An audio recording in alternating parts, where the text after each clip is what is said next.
Your mind is built for average, but you're capable of becoming unbreakable, and I'll show you exactly how. In the next 3 hours, you'll discover the proven system that transforms ordinary thinkers into unstoppable achievers, using the same methods as Navy SEALs and Olympic champions. The Unbreakable Mind. Audiobook by Rowan March, published by Inner Impact Books. Introduction. Your mind is not as strong as you think.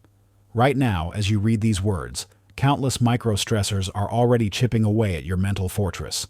The endless notifications, looming deadlines, relationship tensions, and financial pressures that define modern life.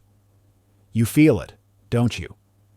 That subtle undercurrent of anxiety, that nagging sense that you're always one crisis away from breaking point. You're not alone. In an era where mental resilience has never been more crucial, we've never been more fragile. Studies show that 76% of professionals experience burnout, while anxiety and stress-related disorders continue to surge worldwide. The uncomfortable truth? Most of us are operating with mental architecture built for a simpler time, leaving us dangerously unprepared for today's challenges. But here's the game-changing reality. Mental strength isn't something you're born with. It's something you engineer. Just as elite athletes build physical strength through systematic training, you can forge an unbreakable mind through proven neurological principles and strategic practice. This isn't about positive thinking or pushing through pain. The Forge methodology, focus, ownership, resilience, growth, excellence, draws from cutting-edge neuroscience and battle-tested strategies used by Navy SEALs, Olympic champions, and high-performing executives. It's a precise blueprint for transforming your mental architecture from fragile to formidable. The choice is yours. Continue operating with mental architecture that wasn't designed for today's demands, or build the unbreakable mind you need to thrive in this new world. Chapter 1. The Mental Strength Revolution. Your heart pounds against your chest. Sweat forms on your palms as you grip the presentation remote. The boardroom feels impossibly large, 20 pairs of eyes fixed on you. Executives, investors, decision-makers who hold your future in their hands. This is your moment, the presentation you've spent months preparing for. But as you open your mouth to speak, something terrifying happens. Your mind goes completely blank. The carefully rehearsed opening lines evaporate. That confident persona you've built crumbles. Panic rises in your throat like bile. In this crucial moment, when everything is on the line, your mind, your most vital tool, has betrayed you. You know this feeling. Maybe it wasn't a high-stakes presentation. Perhaps it was during a job interview, an important conversation with your partner, or while pursuing a goal that meant everything to you. That moment when your mental strength falters precisely when you need it most. But what if I told you this mental collapse isn't inevitable? What if you could build such unshakable mental fortitude that these moments of panic become as foreign to you as they are to elite performers? This isn't wishful thinking. It's a scientific reality that will transform your life. The breakthrough discovery revolutionizing our understanding of mental strength is this. Your brain's response to pressure isn't fixed. Just as you can train your body to run marathons or lift heavy weights, you can systematically train your mind to perform under any circumstances. The latest neuroscience research has shattered the myth that mental toughness is something you're either born with or without. Take one of the most legendary displays of mental mastery in sports history.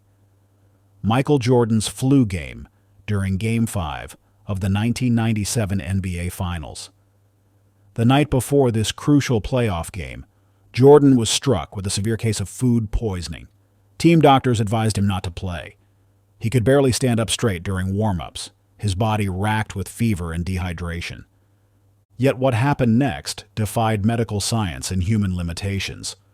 Jordan not only played, he dominated. For 44 minutes, he fought through extreme physical distress to score 38 points, including the game-winning three-pointer.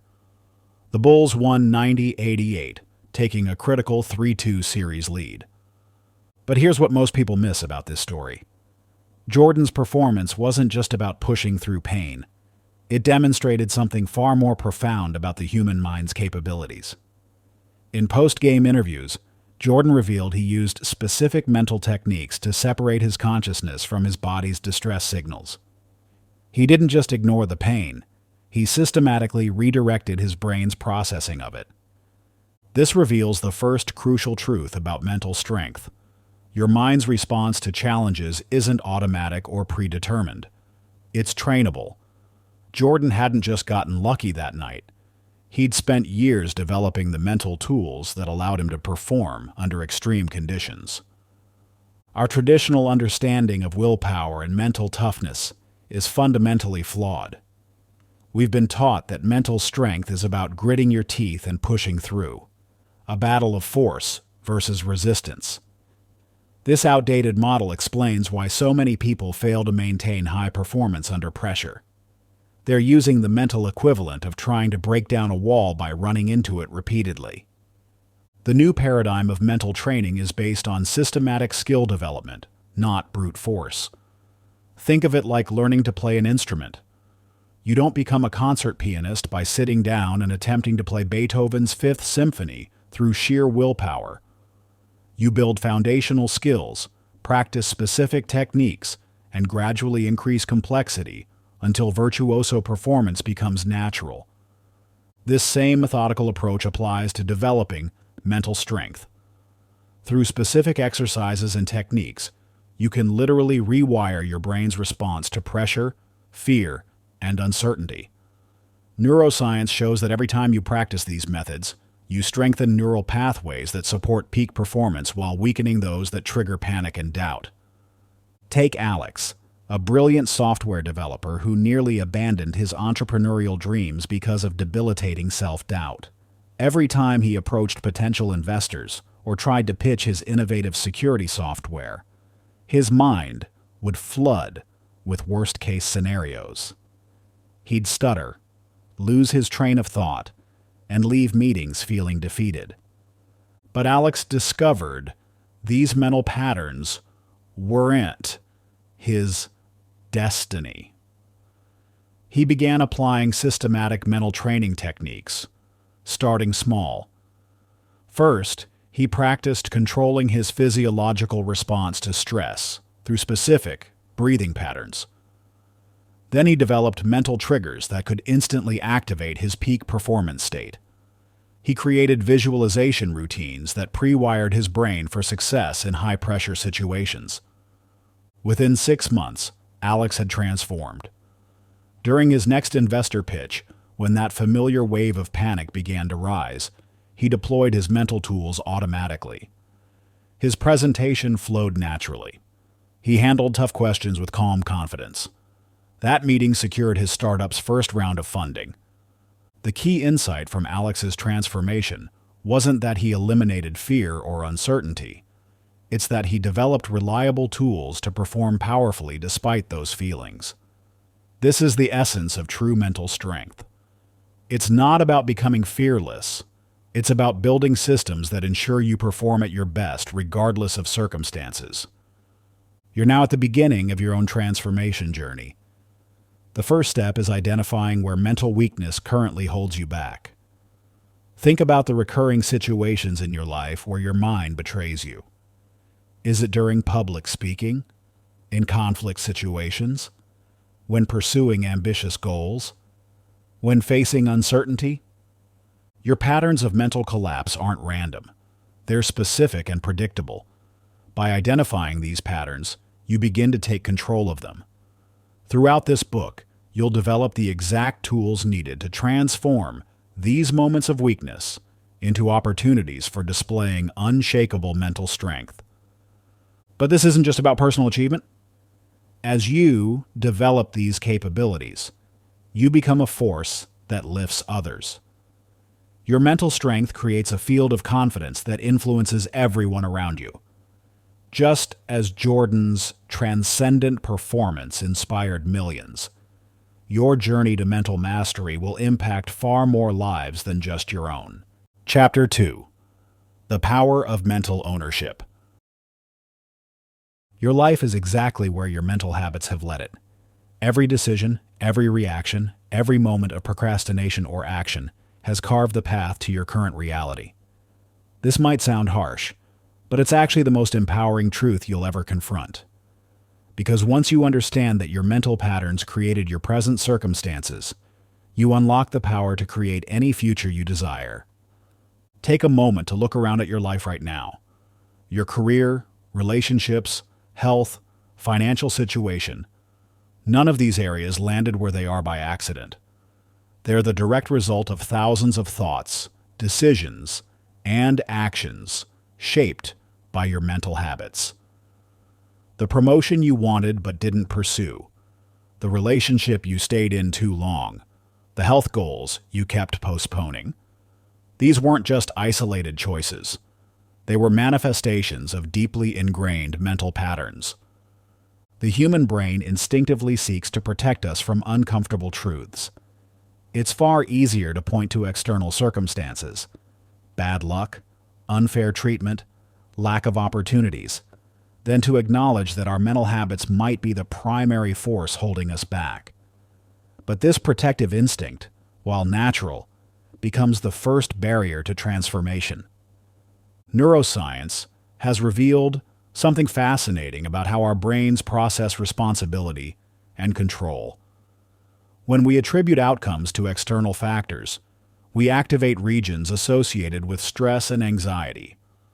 However, when we take complete ownership of our circumstances, we activate areas linked to problem solving and creativity. This biological response makes perfect sense. We can only solve problems we acknowledge as within our control.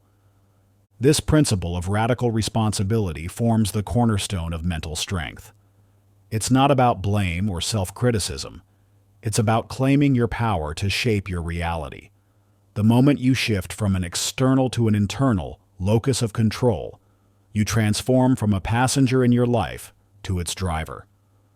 Sarah Blakely's journey to founding Spanx illustrates this principle in action. Before becoming the youngest self-made female billionaire in history, Blakely faced rejection after rejection. She spent 7 years selling fax machines door to door while developing her revolutionary hosiery idea in her spare time. Every manufacturer she approached told her the idea wouldn't work. Most people would have taken these rejections as evidence that external forces were against them. But Blakely's mental habits were different. When manufacturers said no, she didn't blame the industry's resistance to innovation or complain about gender bias. Instead, she took complete ownership of the situation. If manufacturers didn't understand her vision, she needed to explain it better. If they couldn't see the market potential, she needed to demonstrate it more effectively. This ownership mindset led her to drive across North Carolina, visiting manufacturing plants unannounced. When plant managers refused to meet her, she would wait in the parking lot to catch them after work. Rather than seeing these obstacles as unfair barriers, she viewed them as problems she needed to solve differently. Even after finding a manufacturer willing to produce her product, challenges continued. The male mill operators couldn't understand why women would want what she was designing.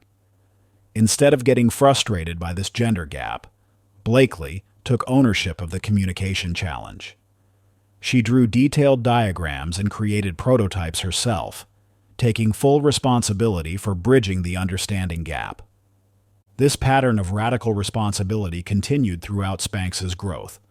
When major retailers initially refused to carry her product, Blakely didn't blame their conservative buying practices. She got creative, demonstrating the product's effectiveness in store bathrooms and personally calling customers to gather testimonials. Every obstacle became an opportunity to exercise her ownership mindset. The result? Spanx grew into a global brand valued at over $1 billion. But more importantly, Blakely's mental habits of taking complete ownership created a culture of innovation and problem-solving that continues to drive the company's success. Your own journey to mental strength begins with identifying the subtle ways you might be abdicating responsibility for your circumstances. These patterns of blame and victimhood often disguise themselves as reasonable explanations or justifications. They sound like, "I would have started my business, but the economy is uncertain right now. I can't get in shape because my schedule is too busy. I would have spoken up in that meeting, but my boss doesn't like new ideas." Each of these statements contains a hidden surrender of power. They place the locus of control outside yourself, making you a victim of circumstances rather than a creator of solutions. The truth is, for every excuse you can make, someone else has faced the same circumstance and succeeded anyway. For every external barrier you identify, someone else has found a way around, through, or over it. This isn't meant to minimize real challenges. It's meant to emphasize that your response to those challenges is always within your control. Take Miguel's story. When the pandemic forced his family restaurant to close its dining room, his initial reaction was what you might expect. He blamed the circumstances, the government restrictions, the unfairness of watching larger chains stay open while small businesses suffered. His mental habits of external blame led to paralysis and depression. But after 2 months of watching his savings dwindle, Miguel had an epiphany.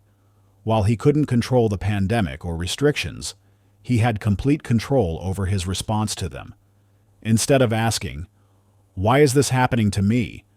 he started asking, "What can I do about this?" This mental shift changed everything. Miguel took ownership of his situation and began innovating. He redesigned his menu for optimal takeout quality, personally called his regular customers to maintain relationships, and created finish-at-home meal kits that became hugely popular. He studied social media marketing and built a strong online presence. When other restaurants were closing permanently, Miguel's business actually grew. The key insight from Miguel's transformation wasn't that he worked harder. It was that he stopped waiting for external circumstances to improve and took complete ownership of his response to those circumstances. His mental habits shifted from victimhood to empowerment, and his reality shifted accordingly.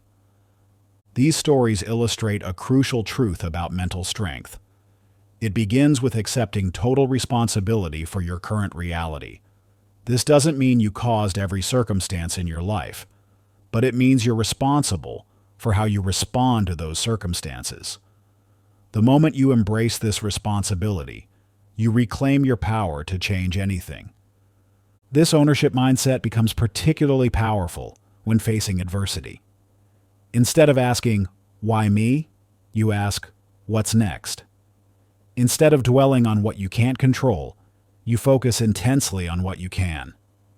This isn't positive thinking or denial of reality.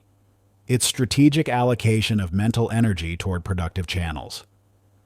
The process of building this ownership mindset starts with awareness. Throughout your day, your brain makes thousands of micro decisions about where to place responsibility. Most of these happen automatically, based on established mental habits. The first step in changing these habits is catching yourself in moments of blame or excuse-making. This brings us to the 24-hour ownership challenge. For the next full day, commit to taking complete responsibility for everything in your life. No excuses, no blame, no justifications. When something goes wrong, resist the urge to explain why it wasn't your fault. Instead, ask yourself, what part of this can I own? What could I have done differently? What can I do now? This challenge isn't about beating yourself up. It's about reclaiming your power. When you catch yourself making an excuse, and you will, don't judge it. Simply notice it. Redirect your thinking to what you can control and move forward. Pay attention to how different this feels, how it shifts your energy from helplessness to capability. During these 24 hours, you'll likely feel uncomfortable at times. This discomfort is actually a sign of growth. It means you're pushing against established mental patterns. Each time you choose ownership over blame, you're literally rewiring neural pathways in your brain, building new habits of mental strength. Chapter 3. Rewiring your mental operating system. Your mind is running on outdated software designed for a world that no longer exists. Every instinct, fear, and reactive pattern that feels so natural was optimized for a reality that vanished thousands of years ago.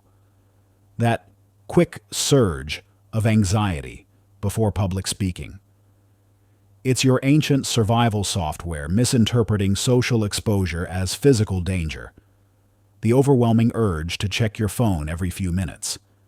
That's your primitive reward system, hijacked by modern technology.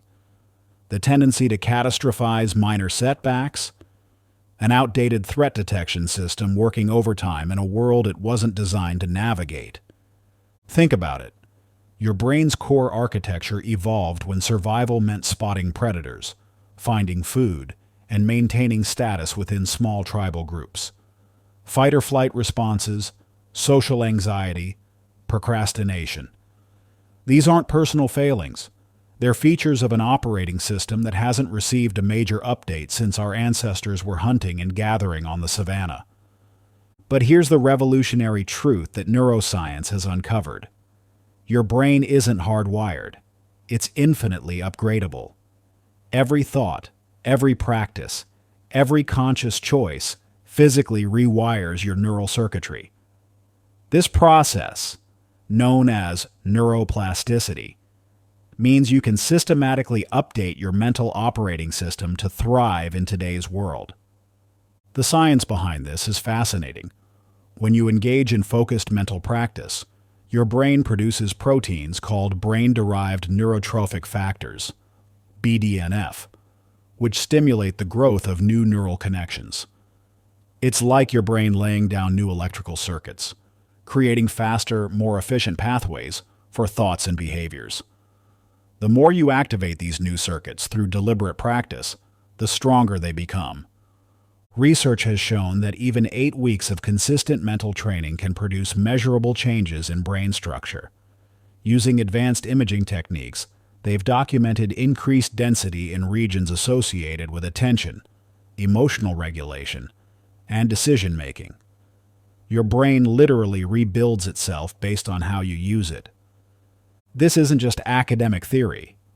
It's a principle that's been proven in some of the most dramatic human transformations.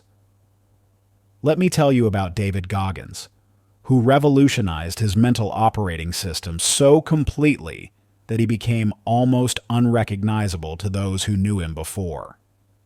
In his early 20s, Goggins was working as a pest exterminator, weighing nearly 300 pounds and living what he calls a normal life, one governed by comfort, immediate gratification, and the path of least resistance. His mental software was running all the standard programs: avoid pain, seek pleasure, stay within your comfort zone. But Goggins made a conscious decision to rewrite his mental code. He began with a brutal self-assessment, identifying every limiting pattern and default response that kept him stuck. Then, systematically, he started overriding these patterns through what he calls callousing the mind, deliberately seeking out discomfort and challenging situations to build new neural pathways. His method was extreme, but illuminating. He would set his alarm for 4:30 a.m., not because he had to, but because he knew his brain would resist. Each morning became a battle to override the old programming that screamed for more sleep.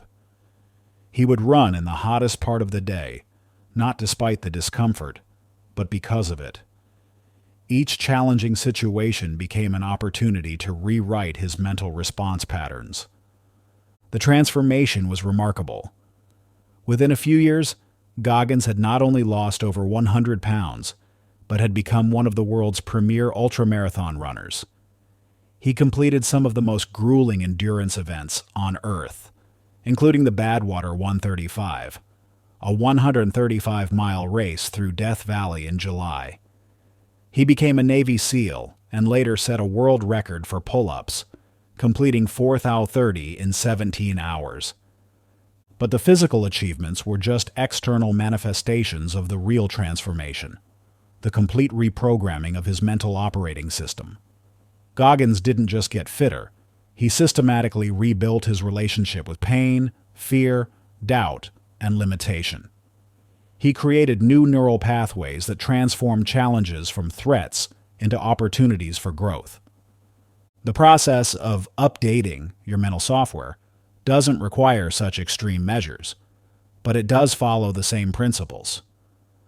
Just as a computer needs clear instructions to run new programs, your brain needs specific, consistent input to create new neural pathways.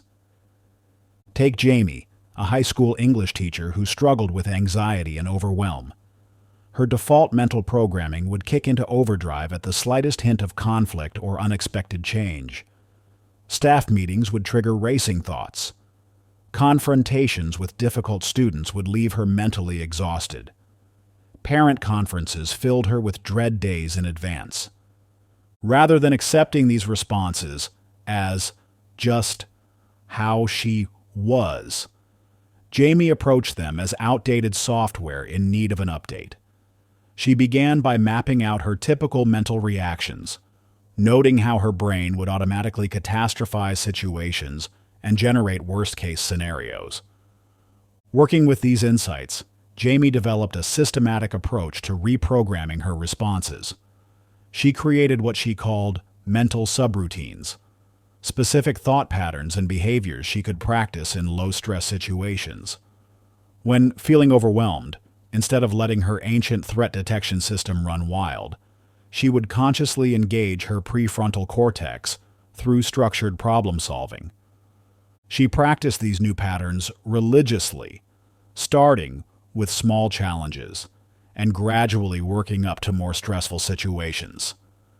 Each successful execution strengthened the new neural pathways, making them more likely to activate in future situations. The real test came during a particularly challenging school year when her school faced multiple crises, including a sudden shift to remote learning and several staff members falling ill. To everyone's surprise, including her own, Jamie emerged as one of the school's most effective crisis managers. Her updated mental software allowed her to process challenges differently. Where others saw problems, her retrained brain automatically searched for solutions. When colleagues were paralyzed by uncertainty, her new mental patterns helped her break down complex situations into manageable steps.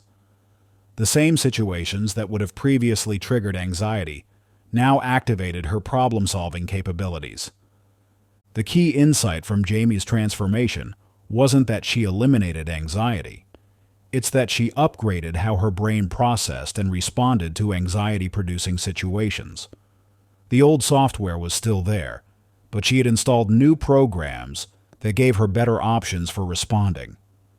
This brings us to your own mental operating system. The first step in updating any software is understanding what's currently running. Take a moment to reflect on your default mental patterns, those automatic responses that kick in during stress, challenge, or uncertainty. These aren't random. They're programs running exactly as they were designed to run. The question is, are they optimized for the life you want to create? Here are 3 core mental patterns that most impact your daily life. First, identify your default stress response. When facing pressure or uncertainty, does your mental software automatically run programs of avoidance, aggression, or analysis? Rate how effectively this pattern serves you in today's world. Second, examine your learning subroutines. When confronted with new information or skills, does your brain default to quick mastery, methodical practice, or self-doubt? How well does this pattern align with your current goals? Third, assess your social programming. In group situations, does your mental operating system prioritize harmony, achievement, or security? Notice how this default setting impacts your relationships and opportunities. These patterns aren't your fault. They're the result of ancient programming combined with your unique life experiences. But understanding them is the first step toward conscious reprogramming. Just as you wouldn't run a modern business on decades-old software, you can't reach your full potential with outdated mental patterns. The beauty of neuroplasticity is that you can begin this update process at any moment. Every time you consciously choose a new response, you're writing new code in your mental operating system. Every time you challenge an automatic reaction, you're creating the possibility for new neural pathways. The key is consistency and conscious attention to the patterns you want to install. Chapter 4. The Clarity Protocol. In the time it took you to listen to this sentence, your brain processed over 11 million bits of information, yet you were consciously aware of only 40. Let that staggering disparity sink in.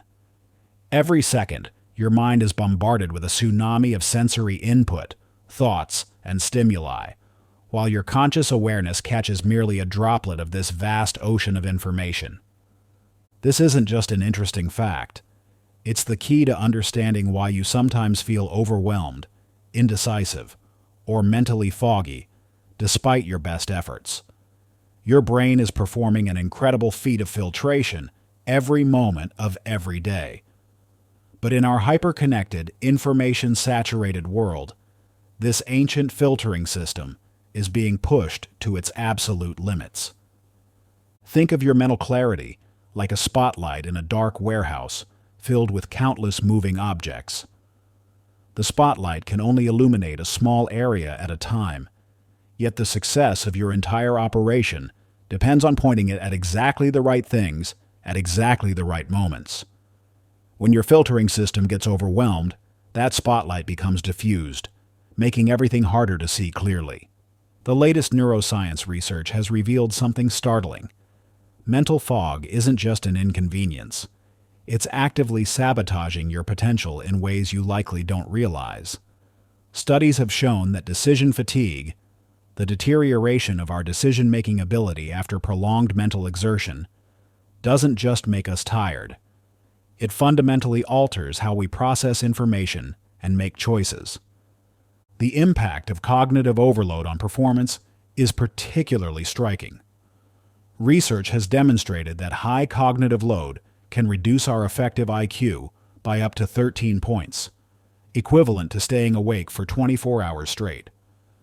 This means that mental fog doesn't just make you feel less sharp, it literally makes you less capable. Notice how Satya Nadella transformed Microsoft by recognizing and addressing this fundamental challenge of mental clarity. When he took over as CEO in 2014, Microsoft was struggling with bureaucracy, competing internal factions, and a culture of complexity that made clear thinking nearly impossible. Nadella understood that the company's problems weren't primarily technical or strategic. They were cognitive. The organization had become so complex that even brilliant minds were struggling to maintain the clarity needed for innovation and decisive action. His solution wasn't to demand more hours or harder work from his teams. Instead, he implemented what he called a clarity-first approach. He began by dramatically simplifying Microsoft's mission statement from a paragraph of corporate jargon to just 13 clear words, to empower every person and every organization on the planet to achieve more. This wasn't just about marketing. It was about creating a mental focal point that could cut through the fog of complexity. Nadella then instituted what he called clarity breaks, mandatory periods during meetings where teams would step back and ensure everyone was thinking clearly, rather than just reacting to information. He removed layers of approval processes not to speed things up, but to reduce the cognitive load that was clouding decision-making. The results were transformative. Microsoft's stock price tripled, but more importantly, the company regained its ability to innovate and adapt in a rapidly changing market. By prioritizing mental clarity, Nadella hadn't just changed Microsoft's processes, he had upgraded its collective cognitive operating system. But here's where most people get it wrong when trying to achieve similar clarity in their own lives. The typical advice, meditation, mindfulness, or simply trying to focus harder, often fails because it fights against how your brain naturally works. It's like trying to manually sort through those 11 million bits of information. It's exhausting and ultimately futile. The breakthrough comes from understanding that true clarity doesn't come from forcing your brain to focus harder. It comes from optimizing your brain's natural filtering mechanisms. Your neural architecture already has sophisticated systems for determining what deserves attention and what should be filtered out. The key is learning to work with these systems rather than against them. This principle proved transformative for Kai, an emergency room doctor who was struggling with the intense cognitive demands of their work. Every shift brought a relentless stream of critical decisions, each requiring perfect clarity despite exhaustion, interruptions, and intense pressure. Initially, Kai tried traditional approaches to maintaining mental clarity: meditation before shifts, taking deep breaths during crises, trying to focus harder when tired. Nothing worked consistently. The fog would still creep in during crucial moments, making each decision feel harder than the last. The breakthrough came when Kai started working with their brain's natural filtering mechanisms rather than against them. They developed what they called clarity triggers, environmental and behavioral cues that would automatically activate their brain's filtering systems. Before examining each new patient, Kai would touch the doorframe, a simple physical anchor that signaled their brain to clear out irrelevant information and focus on the present case. They reorganized their workflow to align with their brain's natural energy rhythms, handling the most complex cases during their peak clarity hours. Most importantly, Kai stopped trying to maintain perfect clarity at all times, an impossible goal that actually increased cognitive load. Instead, they learned to rapidly switch between different levels of mental focus, using their brain's natural filtering abilities to highlight what mattered most in each moment. The transformation was remarkable. Not only did Kai's decision-making improve, but they found they had more mental energy at the end of each shift. By working with their brain's natural mechanisms rather than fighting against them, they had discovered a sustainable path to clarity under pressure. Chapter 5. Building Your Mental Foundation. You're about to build the tallest skyscraper in the world. Where do you start? Not with the penthouse, not with the gleaming spire that will pierce the clouds. You start with something far less glamorous but infinitely more important: the foundation. Deep beneath the earth, invisible to all who will eventually marvel at your creation, you'll spend months laying the groundwork that will support everything above. Your mind works the same way. Right now, you might be eager to master advanced psychological techniques, to learn the mental equivalent of architectural flourishes and stunning design elements. But without proper fundamentals, you're trying to build a skyscraper on sand. This explains why so many attempts at mental mastery fail. People jump straight to advanced visualization techniques, complex meditation practices, or elaborate goal-setting systems without first establishing the basic mental infrastructure needed to support these practices. It's like trying to install floor-to-ceiling windows before you've poured the concrete foundation, a recipe for collapse. The science of peak performance has revealed three fundamental pillars that support all higher mental functions. These aren't exciting or flashy, but they are absolutely essential. Just as a skyscraper's foundation must account for soil conditions, wind loads, and seismic forces, your mental foundation must be built on emotional regulation, attention control, and recovery capacity. Think of emotional regulation as the bedrock upon which everything else rests. Without the ability to maintain emotional stability under pressure, even the most sophisticated mental techniques will crumble. Attention control acts as the structural reinforcement, providing the focus and discipline needed to execute any mental strategy effectively. Recovery capacity is your foundation's durability, its ability to withstand stress and maintain integrity over time. Research from the United States Naval Special Warfare Command has demonstrated that these fundamental capacities predict success in elite military training programs more accurately than any other mental or physical attribute. Studies at the Sports Science Institute of South Africa have shown that athletes who master these basics consistently outperform those who focus on advanced psychological techniques without proper foundational development. No one embodies this principle better than Eliud Kipchoge, the marathon world record holder and first human to run a marathon in under 2 hours. While many focus on his extraordinary achievement, few understand that Kipchoge's success stems from his mastery of mental fundamentals rather than complex psychological strategies.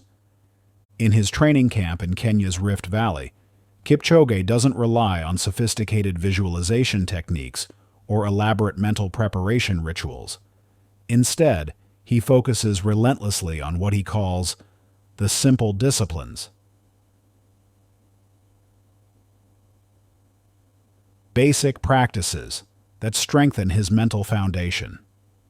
Every morning, Kipchoge performs the same routine of basic tasks, from making his bed to cleaning his training space. These aren't just chores, they're deliberate exercises in emotional regulation and attention control. By maintaining perfect focus and emotional stability during mundane activities, he builds the mental foundation that allows him to maintain composure during the most challenging moments of a marathon. His approach to recovery is equally fundamental. Instead of using advanced psychological techniques to manage fatigue, Kipchoge focuses on mastering the basics of mental rest.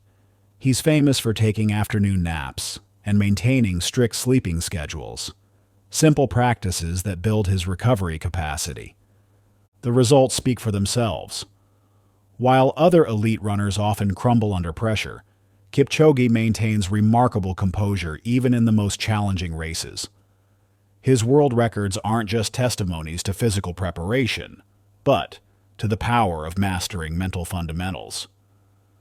This brings us to a critical truth about mental mastery. The basics, practiced perfectly, are advanced techniques. Just as a master martial artist spends decades perfecting basic moves, true mental strength comes from executing fundamental practices with increasing precision and consistency. Take the story of Ren, a technology entrepreneur who learned this lesson the hard way. After raising millions in venture capital for their startup, Ren threw themselves into every advanced productivity and mental performance technique they could find. They practiced complex visualization exercises, used sophisticated goal-setting frameworks, and followed elaborate morning routines recommended by successful CEOs. Despite all these advanced practices, Ren's mental state deteriorated. They struggled with decision-making, experienced frequent emotional outbursts, and eventually hit complete burnout. The breaking point came during a crucial investor meeting when they had a panic attack, their sophisticated mental techniques crumbling under real-world pressure. The turning point came when Ren met a former military psychologist who helped them understand why their approach was fundamentally flawed. Together, They stripped away all the complex techniques and focused on rebuilding Ren's mental foundation from the ground up. They started with basic emotional regulation exercises, simple breathing practices, and emotional awareness drills. Instead of elaborate productivity systems, they focused on basic attention control through single tasking and scheduled breaks. Rather than pushing through exhaustion with high-performance mindset techniques, they prioritized fundamental recovery practices like consistent sleep and quiet time. The transformation wasn't immediate or exciting, but it was profound. Within 6 months, Ren had developed greater mental stability than years of advanced techniques had provided. Their decision-making improved, their relationships with team members strengthened, and their company began to thrive, not despite the simpler approach, but because of it. I used to think mental strength meant having more tools in my psychological toolkit, Ren reflects. Now I understand it's about having an unshakable foundation that supports everything else. This brings us to you and your mental foundation. Right now, you might be tempted to skip ahead to more advanced concepts, but I urge you to resist that impulse. Instead, let's assess your current mental foundation through what I call the foundation audit.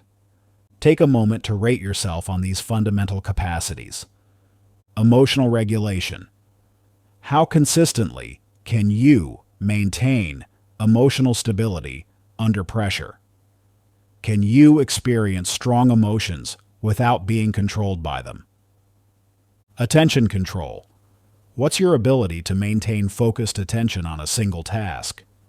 How easily do you get distracted from important work? Recovery capacity. How well do you bounce back from mental exertion? Do you have reliable practices for mental rest and renewal? Be brutally honest in this assessment. Remember, identifying gaps in your foundation isn't a sign of weakness. It's the first step toward building genuine mental strength. Chapter 6. The Stress Advantage.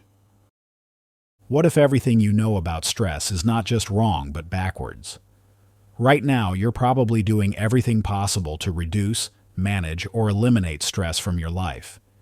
You've tried meditation apps, breathing exercises, and endless productivity hacks.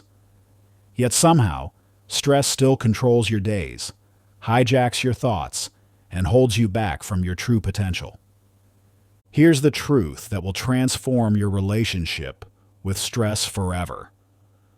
You don't need less stress. You need better stress. The very force you've been fighting against could become your greatest ally in building mental strength. This isn't motivational rhetoric or positive thinking. It's backed by groundbreaking research in neurophysiology that reveals something extraordinary. Your brain and body become stronger through strategic exposure to stress, not by avoiding it. This phenomenon, known as hormesis, explains why vaccines work, why muscles grow after resistance training, and most importantly, why mentally resilient people seem to thrive under pressure. Recent studies have shown that people who view stress as enhancing rather than debilitating experience a 23% reduction in negative health impacts and a 43% increase in productive work output. But here's the key. It's not just about changing your mindset. It's about systematically rebuilding your stress response through controlled exposure. No one understands this better than Admiral William McRaven, former commander of U.S. Special Operations Command and architect of the mission that eliminated Osama bin Laden. During his 37 years as a Navy SEAL, McRaven helped develop what might be the most sophisticated stress inoculation program ever created. Most people think SEAL training is about learning advanced combat tactics, McRaven explains. But that's secondary. The primary goal is to systematically expose candidates to increasing levels of stress until their response to pressure becomes automatic and adaptive rather than overwhelming. The training begins with what SEALs call controlled chaos, simple tasks made challenging through environmental stress. Candidates must perform basic mathematics while being sprayed with cold water, They complete memory exercises while experiencing sleep deprivation. These aren't torture methods. They're carefully calibrated stress exposures that rewire the brain's threat response system. McRaven recalls a turning point in his own training. During Hell Week, we had been awake for 72 hours, performing constant physical challenges in freezing water. I was ready to quit. Then our instructor said something I'll never forget. Don't fight the stress. Use it. Let it sharpen you. That moment changed everything. I stopped seeing stress as my enemy and started seeing it as a tool for growth. The results speak for themselves. Navy SEALs routinely make life-or-death decisions under conditions that would paralyze most people. They maintain tactical precision while exhausted, cold, and under enemy fire. This isn't because they're superhuman. It's because they've systematically rebuilt their stress response through progressive exposure. You can apply these same principles to transform your relationship with stress. It starts with understanding the 3 levels of stress response. Level 1.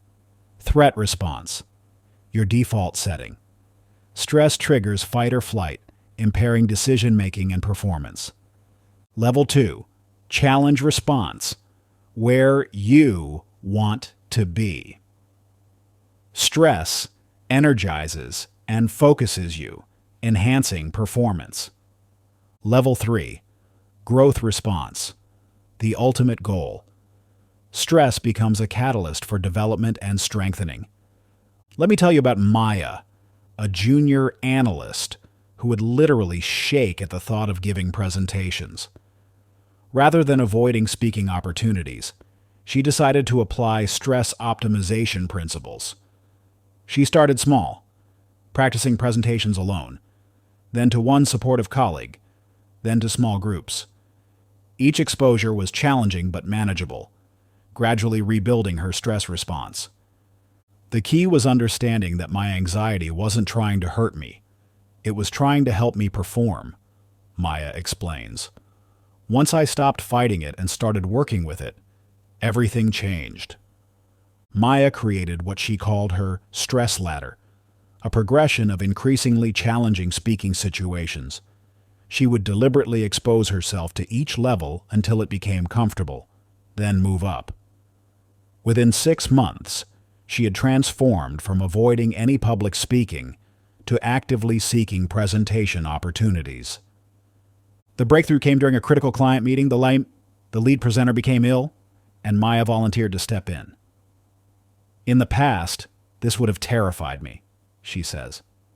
But because I had systematically built my stress tolerance, I felt energized instead of overwhelmed.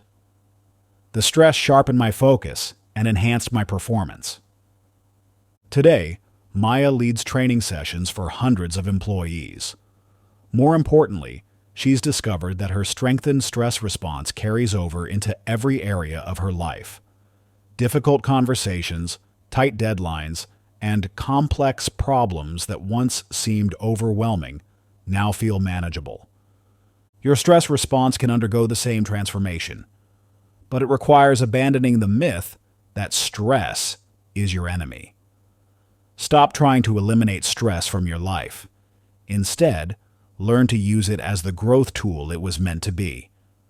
For the next week, select one source of daily stress. Perhaps speaking up in meetings, handling difficult conversations, or tackling challenging tasks first thing in the morning. Instead of trying to avoid or manage this stress, deliberately lean into it. View it as an opportunity to strengthen your mental resilience. Document how your response changes as you shift from fighting stress to using it. Notice the physical sensations, emotional reactions, and performance outcomes. You're not just managing stress differently. You're rebuilding your entire relationship with pressure and challenge. Remember, the goal isn't to become stress-proof. It's to become stress-optimized, using this fundamental force of nature to forge greater mental strength and resilience. Chapter 7.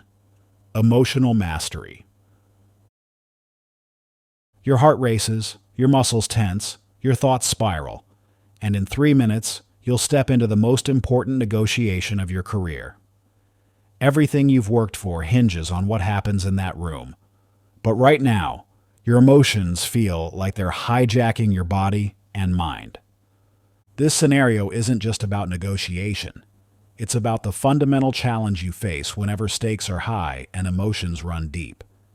You've probably been taught that the solution is to control your emotions, or stay rational.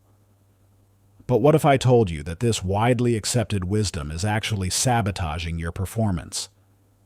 The truth about emotions is far more nuanced and powerful than most people realize.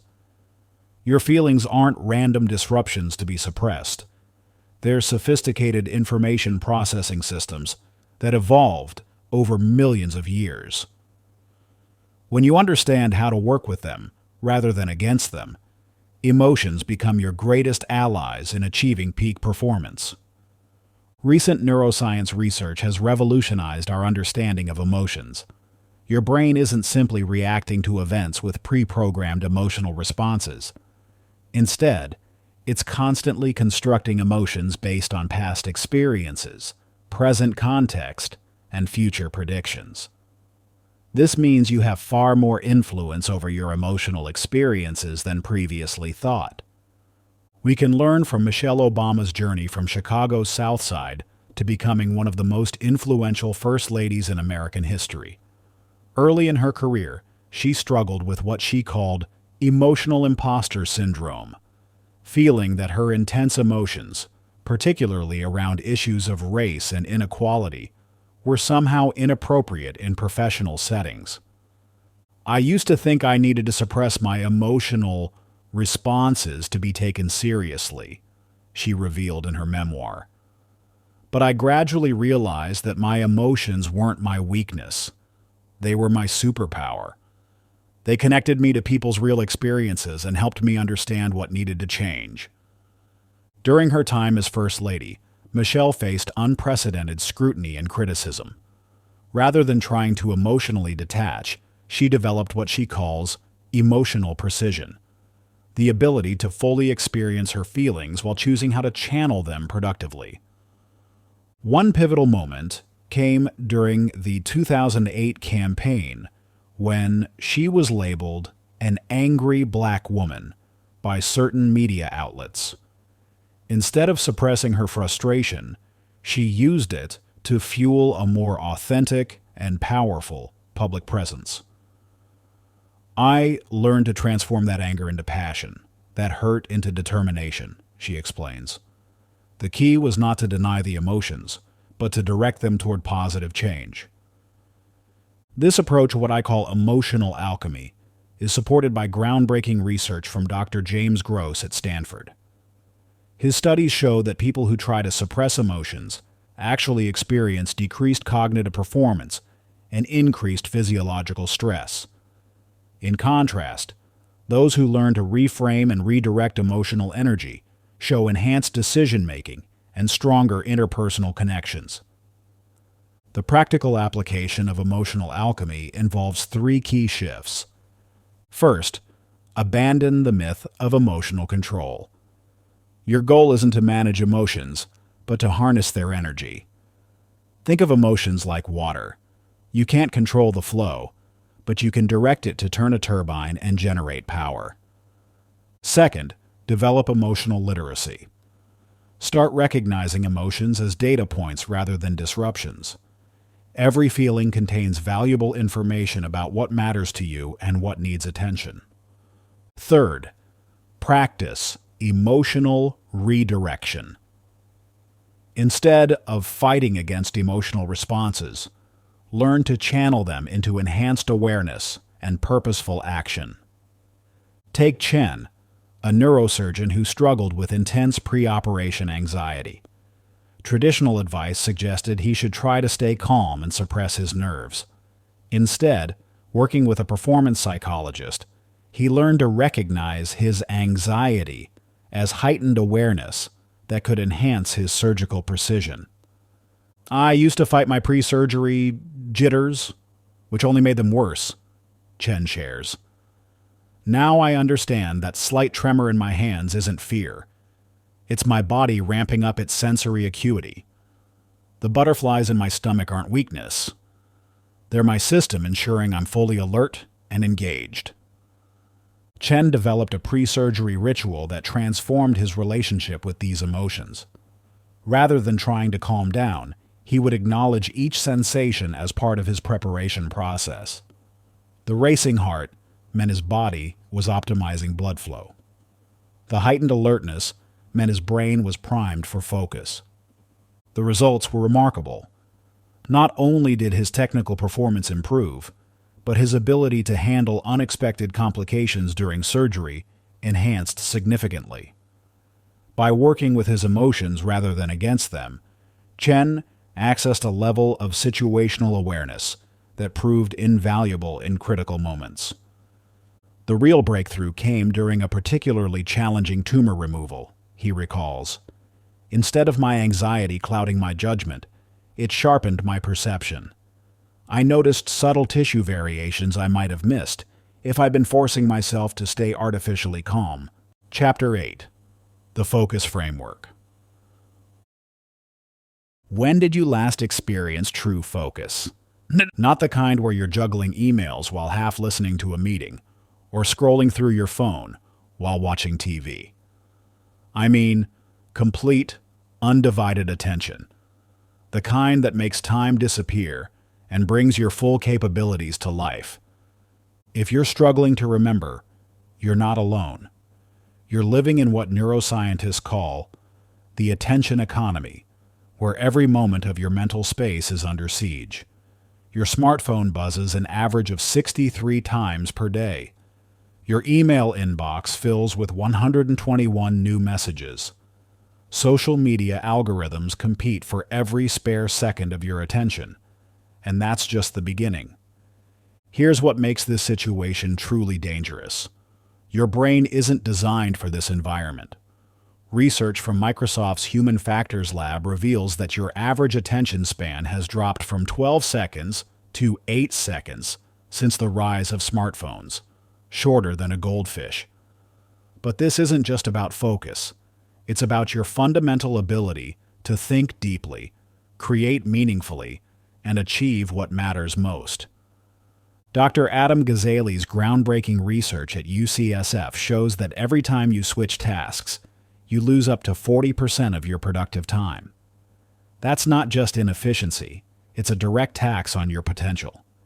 Each interruption triggers a cascade of stress hormones, gradually rewiring your brain for distraction rather than depth.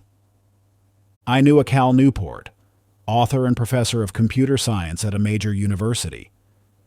Early in his academic career, Newport struggled to balance teaching responsibilities with research demands. His productivity was scattered, his work quality inconsistent, and his stress levels soaring. I was doing what everyone else seemed to be doing, Newport recalls, keeping my email open all day, responding quickly to messages, trying to stay on top of everything at once. But I was producing a fraction of what I knew I was capable of. The turning point came when Newport discovered research on attention residue. Her studies showed that when you switch from task A to task B, your attention doesn't immediately follow. Part of it remains stuck on the first task, creating a cognitive drag that can last up to 23 minutes. Newport began experimenting with what he called deep work sessions, periods of completely undistracted focus. He started small with just 30-minute blocks, gradually building to multiple hours. The results were transformative. Within the first month, I completed more meaningful work than I had in the previous 3 months combined, he explains. But more importantly, I discovered what true cognitive performance feels like. It's not just about getting more done, it's about accessing parts of your mental capability that remain hidden when you're constantly distracted. Newport went on to publish multiple best-selling books while maintaining a full teaching load and securing tenure, all while working fewer total hours than most of his colleagues. The key wasn't working harder, but working with complete focus. The science behind this transformation is fascinating. When you maintain uninterrupted focus, your brain enters what neuroscientists call a flow state. Neural activity synchronizes, background mental chatter diminishes, and your prefrontal cortex, the part responsible for complex problem solving, operates at peak efficiency. But here's what most productivity advice gets wrong. Focus isn't about forcing yourself to concentrate harder. It's about systematically removing the barriers to natural deep attention. Your brain wants to focus deeply. It's literally designed for it. The challenge is creating an environment that allows this natural capability to emerge. Nina discovered this truth the hard way. As the founder of a digital design agency, she watched her team's creativity and output steadily decline despite working longer hours. Client satisfaction was dropping, and talented designers were burning out. "We were stuck in a cycle of constant reactivity," Nina explains. "Everyone was always available, always responding, always connected. We thought that's what modern work required. But we were killing our ability to do the deep, creative work our clients actually needed." Rather than adding more productivity tools or extending work hours, Nina made a radical change. She implemented what she called design deep dive blocks, 3-hour periods where her entire team went offline. No emails, no messages, no interruptions, just focused creative work. The initial resistance was intense. Clients worried about delayed responses. Team members felt anxious about missing messages. But Nina held firm, explaining to clients that this practice would actually deliver better results faster. "The first week was chaos," she admits. "People didn't know what to do with uninterrupted time. But by week 2, something shifted. The quality of our work skyrocketed. Projects that used to take weeks were being completed in days. And surprisingly, our client communication improved because we were more thoughtful and organized with our responses." Within 3 months, Nina's agency had doubled its creative output while reducing working hours by 20%. More importantly, the team reported feeling more energized and fulfilled by their work. Chapter 9. Pain as your teacher. You're hardwired to avoid pain, and that's exactly why you're stuck. Think about it. Your brain's most fundamental programming, developed over millions of years of evolution, has one primary directive: avoid pain, seek pleasure.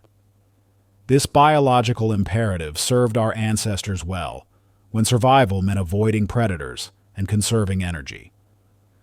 But in today's world, this same instinct has become your greatest obstacle to growth.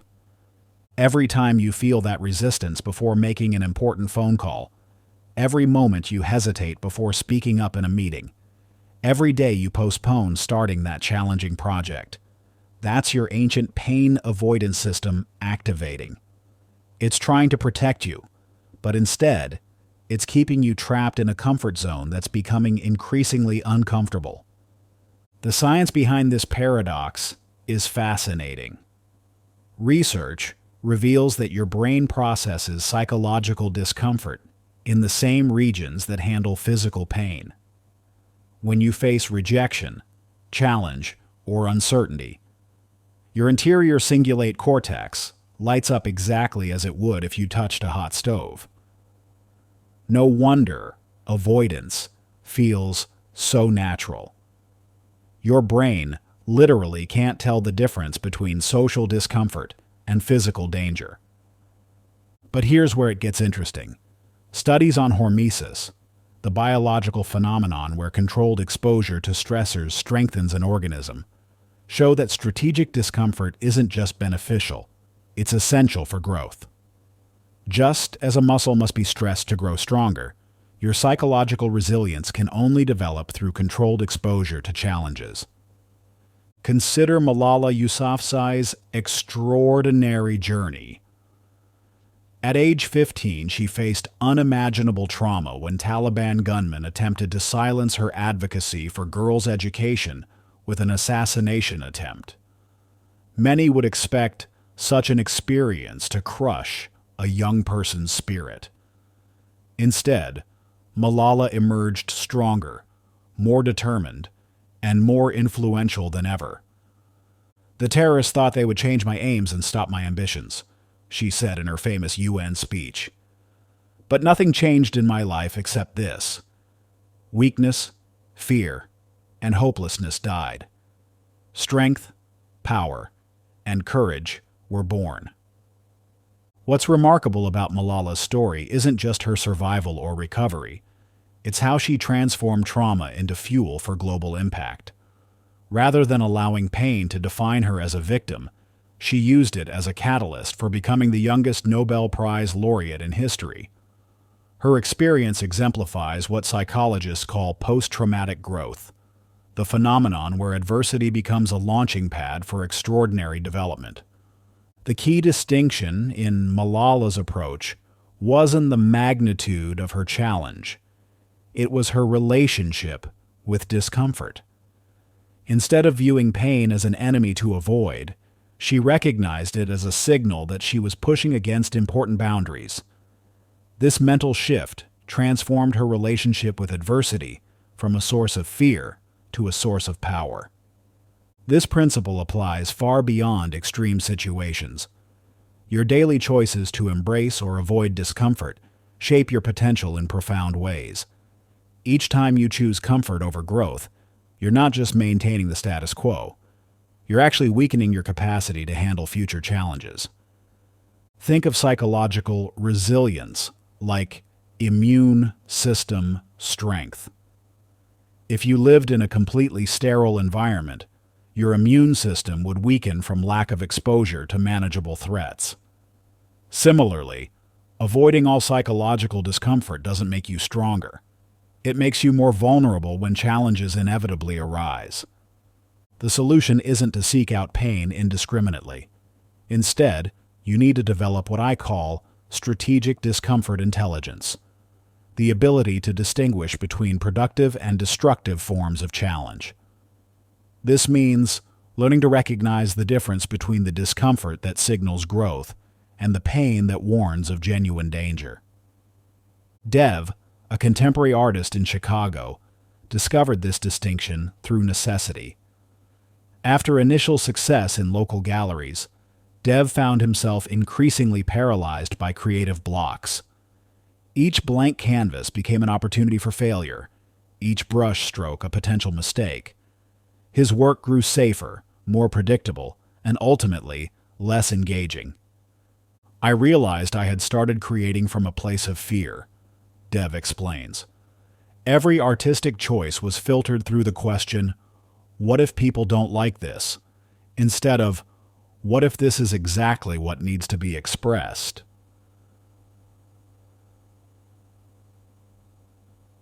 The turning point came when Dev developed a systematic approach to artistic discomfort. He began each day with what he called ugly paintings, pieces he deliberately made as challenging or unconventional as possible, with no intention of showing them to anyone. These exercises weren't about creating good art. They were about building comfort with creative risk.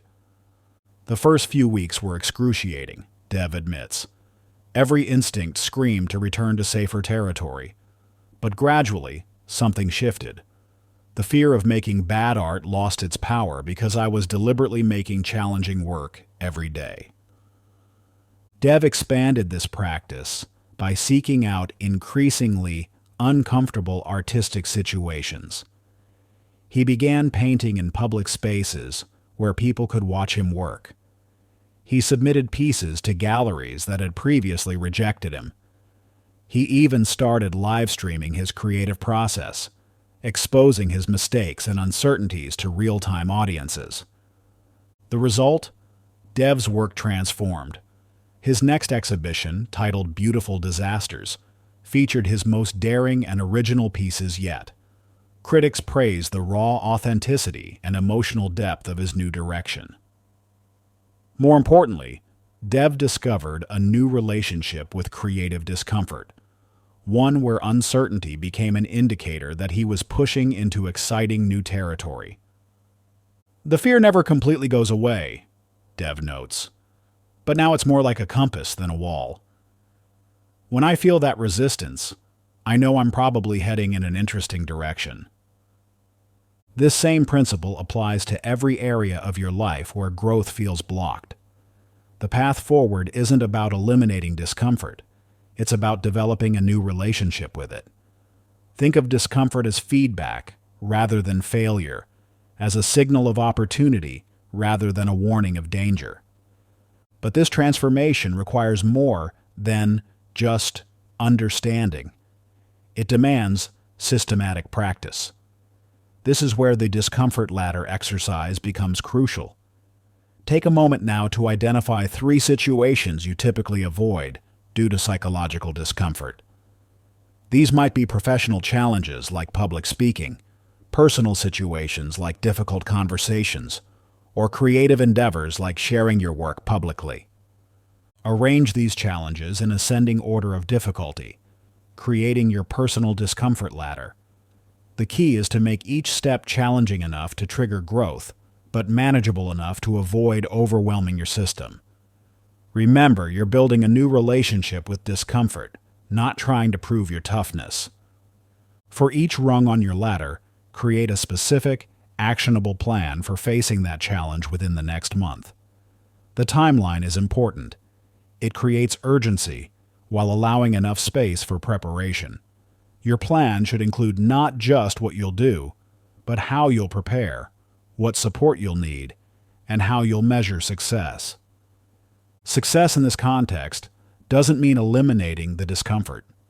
Instead, focus on your ability to move forward despite the discomfort, to take meaningful action even when your instincts scream for avoidance.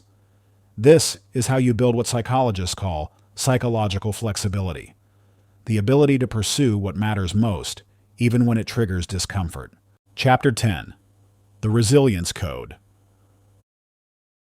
Resilience, recovery, plus growth. This simple equation challenges everything you've been taught about bouncing back from setbacks. While conventional wisdom suggests resilience is about returning to your previous state, the reality is far more powerful. True resilience isn't just about recovery. It's about leveraging adversity to reach heights you never could have achieved without that challenge. Your brain is already programmed with basic recovery mechanisms. When you face a setback, your natural instincts kick in to help you survive and return to homeostasis. But mere survival isn't enough in today's rapidly evolving world. The difference between those who simply survive challenges and those who use them as launching pads for extraordinary achievement lies in their understanding of this fundamental equation. Recent research reveals that up to 70% of people who experience significant trauma report some form of psychological growth. This isn't just feeling better, it's developing entirely new capabilities, perspectives, and strengths that wouldn't have emerged without the challenge. The key is understanding how to activate this growth response intentionally, rather than leaving it to chance. Think of it like a broken bone. When a fracture heals properly, the bone often becomes stronger at the point of the break than it was originally. This isn't just recovery, it's biological enhancement triggered by adversity. Your psychological resilience works the same way, but only when you approach setbacks with the right framework. Arianna Huffington's journey provides a powerful illustration of this principle. In 2007, despite building one of the most influential media platforms in the world, Huffington found herself face down on her office floor. She had collapsed from exhaustion, hitting her head on her desk and breaking her cheekbone. This public failure, a prominent CEO literally breaking under pressure, could have been devastating to her career and reputation. "I had all the external markers of success," Huffington recalls. "But by conventional standards of success, I was running myself into the ground. This moment of collapse could have been just another burnout statistic. Instead, it became the catalyst for a transformation that would impact millions. Rather than simply recovering and returning to her previous patterns, Huffington used this setback to completely reimagine her approach to success. She dove deep into the science of well-being, studying how sustainable performance actually works. This research revealed that the traditional model of success, sacrificing health and well-being for achievement, was fundamentally flawed. The more I studied, the more I realized that what we consider normal in our work culture is actually insane, she explains. This insight led to the creation of Thrive Global, a company dedicated to ending the burnout epidemic through behavioral change technology and media. What started as a personal crisis evolved into a global movement, helping millions of people transform their relationship with work and success. Huffington's experience demonstrates the profound difference between recovery and growth. If she had simply bounced back, getting enough rest to return to her previous working style, she might have prevented another collapse, but she would have missed the opportunity for transformation. Instead, she used the setback as data, revealing critical flaws in her success model that needed to be addressed. This principle of strategic setbacks forms the foundation of modern resilient science. Rather than viewing failures as obstacles to overcome, this approach treats them as essential feedback mechanisms that illuminate paths to break through performance.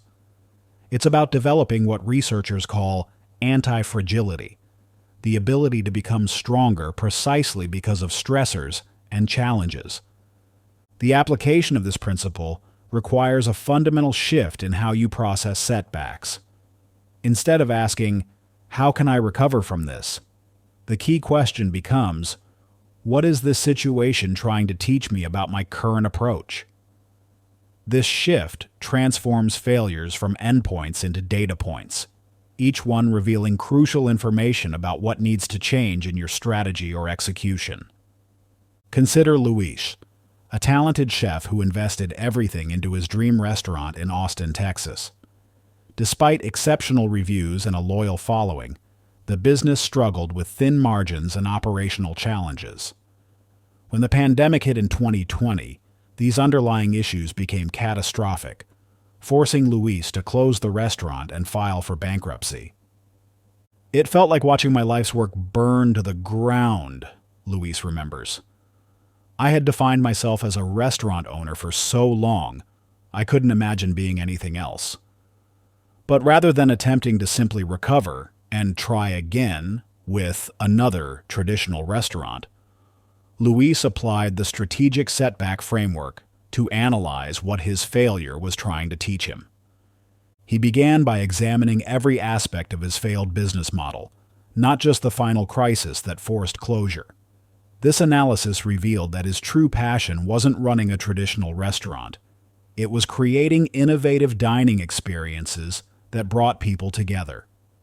The fixed location and high overhead of a traditional restaurant had actually been constraining this vision rather than enabling it. "The bankruptcy forced me to question every assumption I had about what success in the food industry looked like," Luis explains. This questioning led to a revolutionary idea. Instead of one fixed location, he could create a fleet of high-end food trucks that could bring exceptional dining experiences directly to where people gathered. Luis developed a business model that transformed the limitations of mobile food service into advantages. Each truck became a specialized kitchen, focusing on a different cuisine, allowing him to cater to diverse tastes and events. The lower overhead meant he could invest more in quality ingredients and talent. Most importantly, the mobility allowed him to test different markets and concepts without the risk of a fixed location. Within 18 months, Luis's food truck empire had surpassed his previous restaurant's best year of revenue, with better margins and more creative freedom. What's more, the business proved remarkably resilient to external shocks, as the mobile model allowed him to quickly adapt to changing conditions and opportunities. Looking back, the bankruptcy was the best thing that could have happened, Luis reflects. Not because failure is fun, it was devastating at the time, but because it forced me to reimagine what was possible. I'm not just doing better financially. I'm finally building the kind of food experience I always dreamed of creating. Luis's transformation exemplifies the resilience equation in action. He didn't just recover from failure. He used it as a catalyst to create something far beyond what his original model could have achieved. The setback revealed limitations in his approach that success might have hidden for years, allowing him to address fundamental issues rather than just symptoms. This brings us to the setback inventory exercise, a practical tool for transforming your own failures into strategic advantages. Take out a notebook and identify your 3 most significant recent setbacks. These could be professional failures, personal challenges, or any situation where things didn't go as planned. For each setback, you'll analyze 3 key dimensions. The visible failure. What actually happened? The underlying pattern. What systems or assumptions led to this outcome? The growth opportunity. What does this reveal about potential new directions? The key is to approach each failure with genuine curiosity rather than judgment. You're not conducting a post-mortem to assign blame. You're gathering intelligence to inform your next evolution. Pay particular attention to recurring patterns or assumptions that might be limiting your potential across multiple areas. Chapter 11. The Performance Mindset. You approach the bar loaded with weight that seems impossible. Your heart pounds. Sweat beads on your forehead. The crowd fades to a distant hum. In this moment, as an Olympic weightlifter preparing for a career-defining lift, the real battle isn't with the hundreds of pounds of steel before you. It's with the 6 inches between your ears. This scene plays out countless times across every domain of peak performance. Whether you're stepping onto a stage, into a boardroom, or up to any significant challenge, the difference between success and failure rarely comes down to physical capability. Your body knows what to do. The question is, will your mind let you do it? Most people believe peak mental performance is a natural gift, that some individuals are simply born with the ability to maintain extraordinary focus and composure under pressure. This assumption isn't just wrong, it's actively harmful to your development.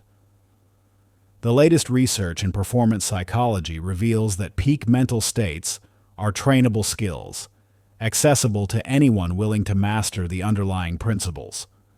Consider what happens in your mind when facing a major challenge. Your thoughts likely race to all the things that could go wrong. Your muscles tense.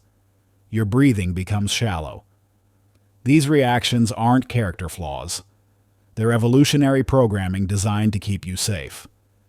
But in today's world, where physical survival rarely depends on split-second reactions, these ancient circuits often sabotage rather than serve you. The key insight emerging from performance research is counterintuitive. Peak mental states come from less effort, not more. When you watch elite performers in any field, you'll notice a peculiar quality. They appear almost relaxed in moments of extreme pressure. This isn't coincidence or natural talent. It's the result of systematic training in what psychologists call relaxed readiness. Roger Federer's journey provides a compelling illustration of this principle. Early in his career, Federer was known for his explosive temper and emotional volatility on court. Despite his extraordinary physical talents, he would often unravel mentally during crucial moments. The tennis world labeled him as another gifted player who lacked the mental strength to become truly great. What happened next challenges everything we think we know about mental toughness. Instead of trying to suppress his emotions or force himself to be calmer, Federer worked with his mental coach to develop a revolutionary approach to peak performance. They discovered that his emotional intensity wasn't the problem. It was his resistance to it that created mental interference. I had to learn that fighting against my natural reactions created more tension, not less, Federer explains. The breakthrough came when I stopped trying to be perfectly calm and instead learned to find clarity within whatever state I was experiencing. This insight led to the development of what his team called dynamic composure, the ability to maintain mental clarity regardless of emotional intensity. Rather than attempting to control his emotions, Federer learned to channel them productively while keeping his mind clear and focused on the task at hand. The results were transformative. Federer's legendary composure became as much his trademark as his fluid playing style. Even in the most pressure-filled moments, he maintained an almost supernatural clarity that allowed him to execute complex strategies while making split-second adjustments. What's crucial to understand is that Federer's mental transformation wasn't about becoming a different person. It was about learning to access peak mental states regardless of circumstances. This same principle applies whether you're serving for a Grand Slam title or preparing for a critical presentation. The science behind this approach reveals why traditional advice about mental performance, just stay positive, visualize success, try harder, often backfires under real pressure. These strategies rely on mental suppression or force, creating internal resistance that interferes with natural performance capabilities.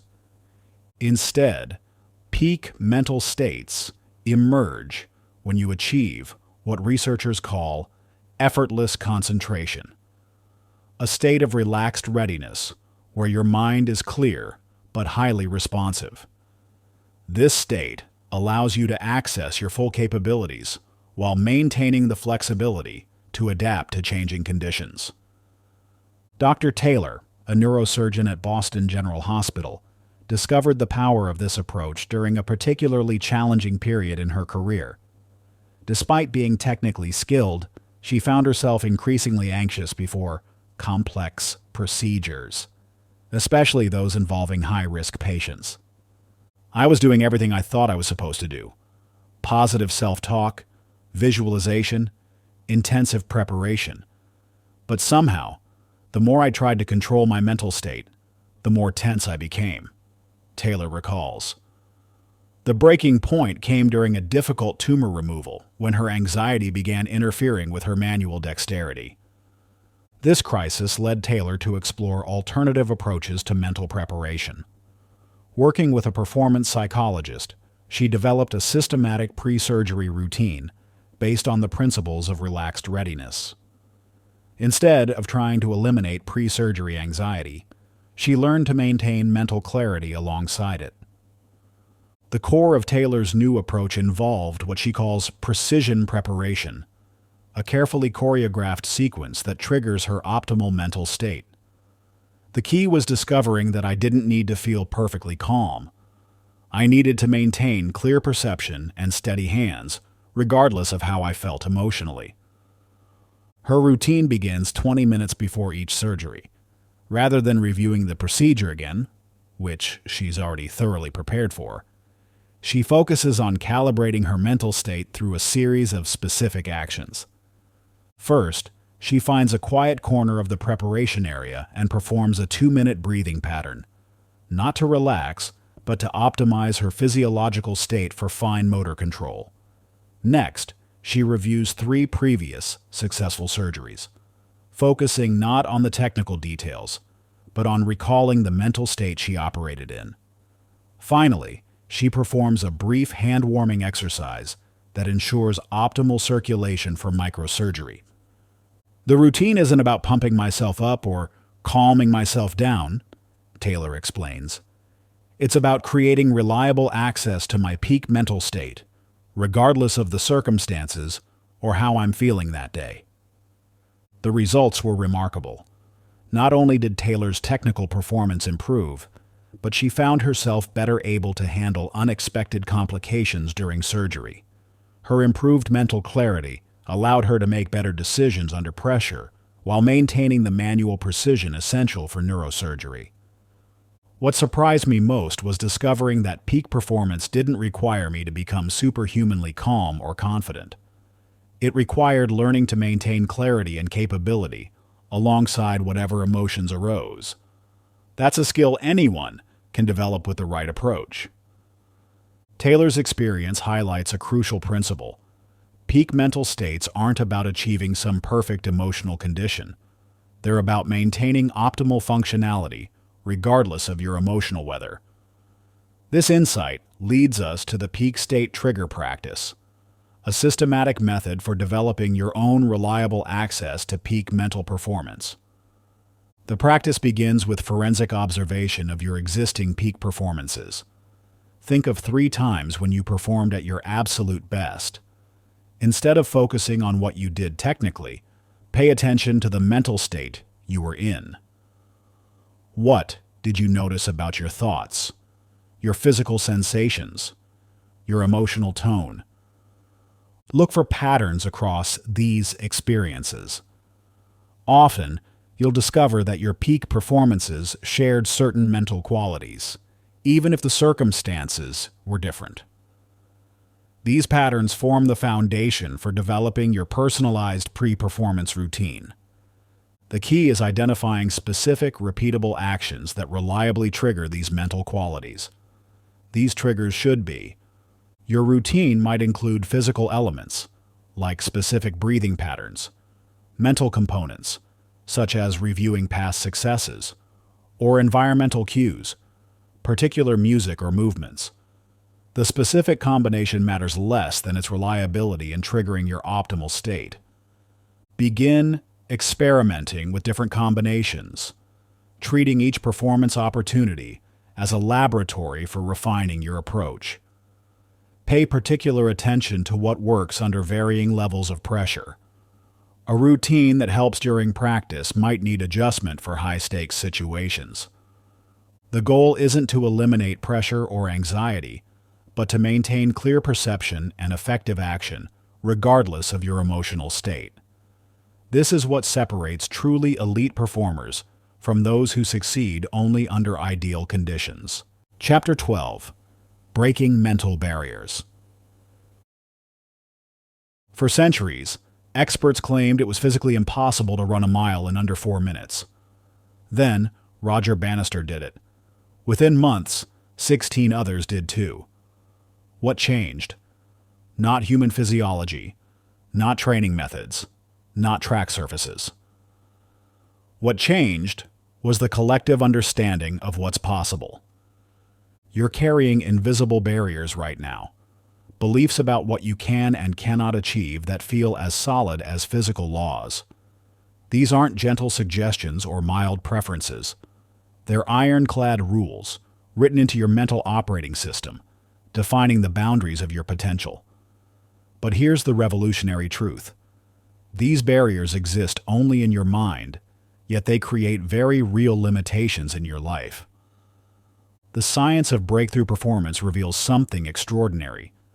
Your brain creates physiological limitations based on your beliefs about what's possible. When you're convinced something is impossible, your nervous system actually downregulates your physical capabilities to match that belief. It's a fascinating survival mechanism gone wrong. Your body literally holds itself back to match your mind's expectations. Recent research demonstrated this phenomenon in a groundbreaking study. Athletes were connected to sophisticated monitoring equipment while performing at their supposed physical limits. When researchers manipulated the athletes' beliefs about their capabilities through false feedback, their actual physical performance changed dramatically, some achieving up to 15% better results simply because they believed they could. This isn't just about athletics. Every domain of human achievement operates under the same principle. Your beliefs about what's possible create invisible walls that your brain and body dutifully respect. Break through the belief, and you break through the barrier. Diana Nyad's extraordinary achievement perfectly illustrates this principle. At age 64, she successfully swam from Cuba to Florida, a feat that had defeated her multiple times over 4 decades. The 110-mile journey took 53 hours of continuous swimming through shark-infested waters, powerful currents, and devastating jellyfish stings. What's remarkable isn't just that she accomplished this at 64. It's that she succeeded after failing in her 20s, 30s, 40s, and 50s, when she was theoretically in better physical condition. The difference? A fundamental shift in how she approached mental barriers. In my earlier attempts, I was fighting against limits. Age, distance, conditions, Nyad explains. The breakthrough came when I stopped seeing them as limits and started seeing them as variables to work with. The moment I truly believed age could be an advantage rather than a barrier, everything changed. Nyad discovered that her decades of failure had actually been preparing her for success. Her mature mindset brought patience and strategic thinking that her younger self lacked. What she originally saw as her biggest barrier, age, became one of her greatest assets. This transformation wasn't just philosophical. Nyad developed specific techniques for dismantling mental barriers. She created what she called barrier maps, detailed breakdowns of each limitation she perceived, followed by systematic plans to overcome them. Instead of trying to power through barriers with pure determination, she learned to deconstruct and dissolve them. The application of these principles in your life begins with understanding that barriers aren't obstacles to overcome. They're illusions to dispel. Every time you think, "I can't," you're really saying, "I believe I can't." This subtle distinction changes everything about how you approach limitations. Consider how this plays out in real situations. When you say, "I'm not creative," your brain actually suppresses creative impulses to match that belief. When you think, "I'm bad at public speaking," your nervous system creates anxiety and physical tension that makes speaking difficult. Your barriers become self-fulfilling prophecies. Breaking through requires a systematic approach I call barrier mapping. This process involves 3 key steps. First, identify your barrier with precise language. Instead of vague statements like, "I can't succeed in business," drill down to specific beliefs. I don't have the right educational background to start a successful company. Second, examine the evidence. What actual proof do you have that this barrier is real? Usually, you'll find it's based on assumptions, past experiences, or other people's opinions rather than concrete facts. Third, create a barrier breakthrough plan, a series of small strategic actions that gradually dissolve the mental barrier while building evidence for a new belief. Aidan Mitchell's story demonstrates how this process works in practice. A middle school English teacher, Aidan had dreamed of writing a novel for 20 years, but was blocked by deep-seated beliefs about creativity and success. "I had this story inside me, but every time I sat down to write, I'd hear these voices. 'You're not a real writer. You don't have an MFA. You've never published anything. Who do you think you are?'" Aidan recalls. These weren't just doubts. They were barriers that had become so ingrained they felt like facts. Using the barrier mapping process, Aidan first identified the specific beliefs creating the block. "I need formal training to be a legitimate writer," and "successful authors start young." Then came the evidence examination. When I actually researched it, I discovered many successful authors started later in life. Mary Wesley published her first adult novel at 71. Raymond Chandler didn't start writing until 44. The evidence completely contradicted my beliefs. Armed with this insight, Aiden created a systematic plan to dissolve these barriers. Instead of trying to write a novel immediately, they started with small, achievable steps. First, a daily 100-word writing practice with no pressure for quality. Then joining a local writing group where they discovered other aspiring authors sharing similar fears. The key was treating it like teaching, something I already knew I could do well. Instead of trying to become a writer, I focused on teaching myself to write, breaking it down into manageable lessons just like I did for my students. Over 8 months, Aiden completed their first novel. While the book itself was an achievement, the real breakthrough was shattering the mental barriers that had held them back for decades. What amazes me isn't just that I wrote the book. It's how many other areas of my life changed once I understood how to break through mental barriers. That same process helped me overcome my fear of public speaking and finally start the after-school writing program I'd been dreaming about. This brings us to the Barrier Breakthrough Protocol, your systematic plan for shattering one significant self-imposed limitation over the next 30 days. The process begins with selecting a barrier that's currently limiting your potential. Choose something specific and measurable, rather than vague or general. The protocol involves creating a detailed map of your chosen barrier, examining its foundation, and developing a strategic plan to systematically dissolve it through small, consistent actions. Each day, you'll take one specific step that challenges the barrier while building evidence for a new belief.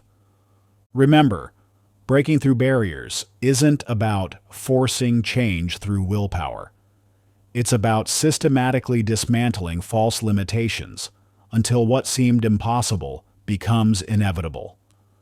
Just as those 16 runners followed Bannister through the 4-minute barrier, you'll discover that shattering one limitation creates a cascade effect, showing you what's possible across every area of your life. Chapter 13. Strategic Adaptability.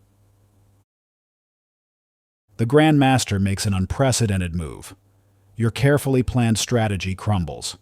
You have exactly 180 seconds to adapt, or lose everything. In this moment, every instinct screams to stick with your original plan, to force your way through with a strategy you spent months perfecting. But that path leads to certain defeat. Your only chance lies in complete reinvention, right here, right now. This isn't just about chess. It's about every moment in your life where reality refuses to follow your script. The promotion you were promised goes to someone else. The market shifts overnight. The pandemic shutters your business. The carefully constructed plans you built your life around suddenly become obsolete. In these moments, your ability to adapt isn't just an advantage. It's the difference between thriving and crumbling. Think your carefully crafted 5-year plan will protect you? Think again. The pace of change in today's world has rendered traditional planning obsolete. What worked yesterday becomes a liability tomorrow. The skills that got you here won't get you there. The only constant is change itself, and your success depends entirely on your ability to adapt.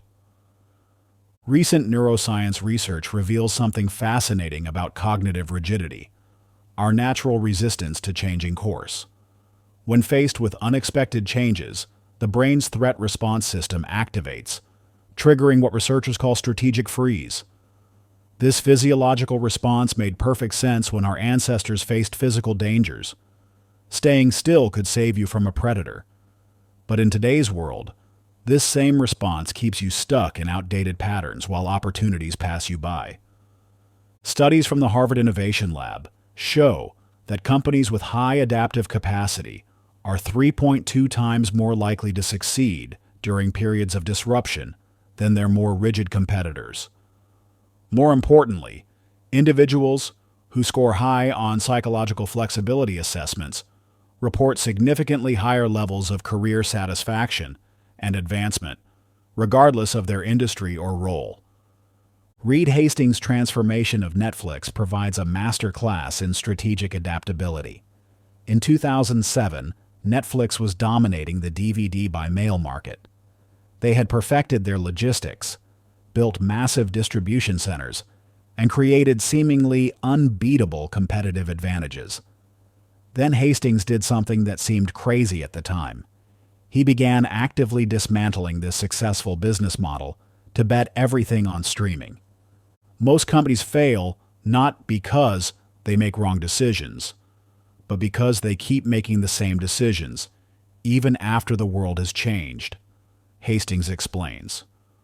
While competitors like Blockbuster clung to their existing business models, Netflix continuously reinvented itself. They shifted from DVD delivery to streaming, then from content distribution to content creation.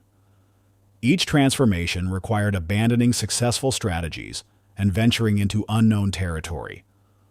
The most remarkable aspect wasn't just that Netflix changed, it's how they changed. Instead of waiting for disruption to force their hand, they proactively disrupted themselves. When their DVD business was at its peak, they were already investing heavily in streaming. When their streaming service dominated the market, they were already pivoting to original content production.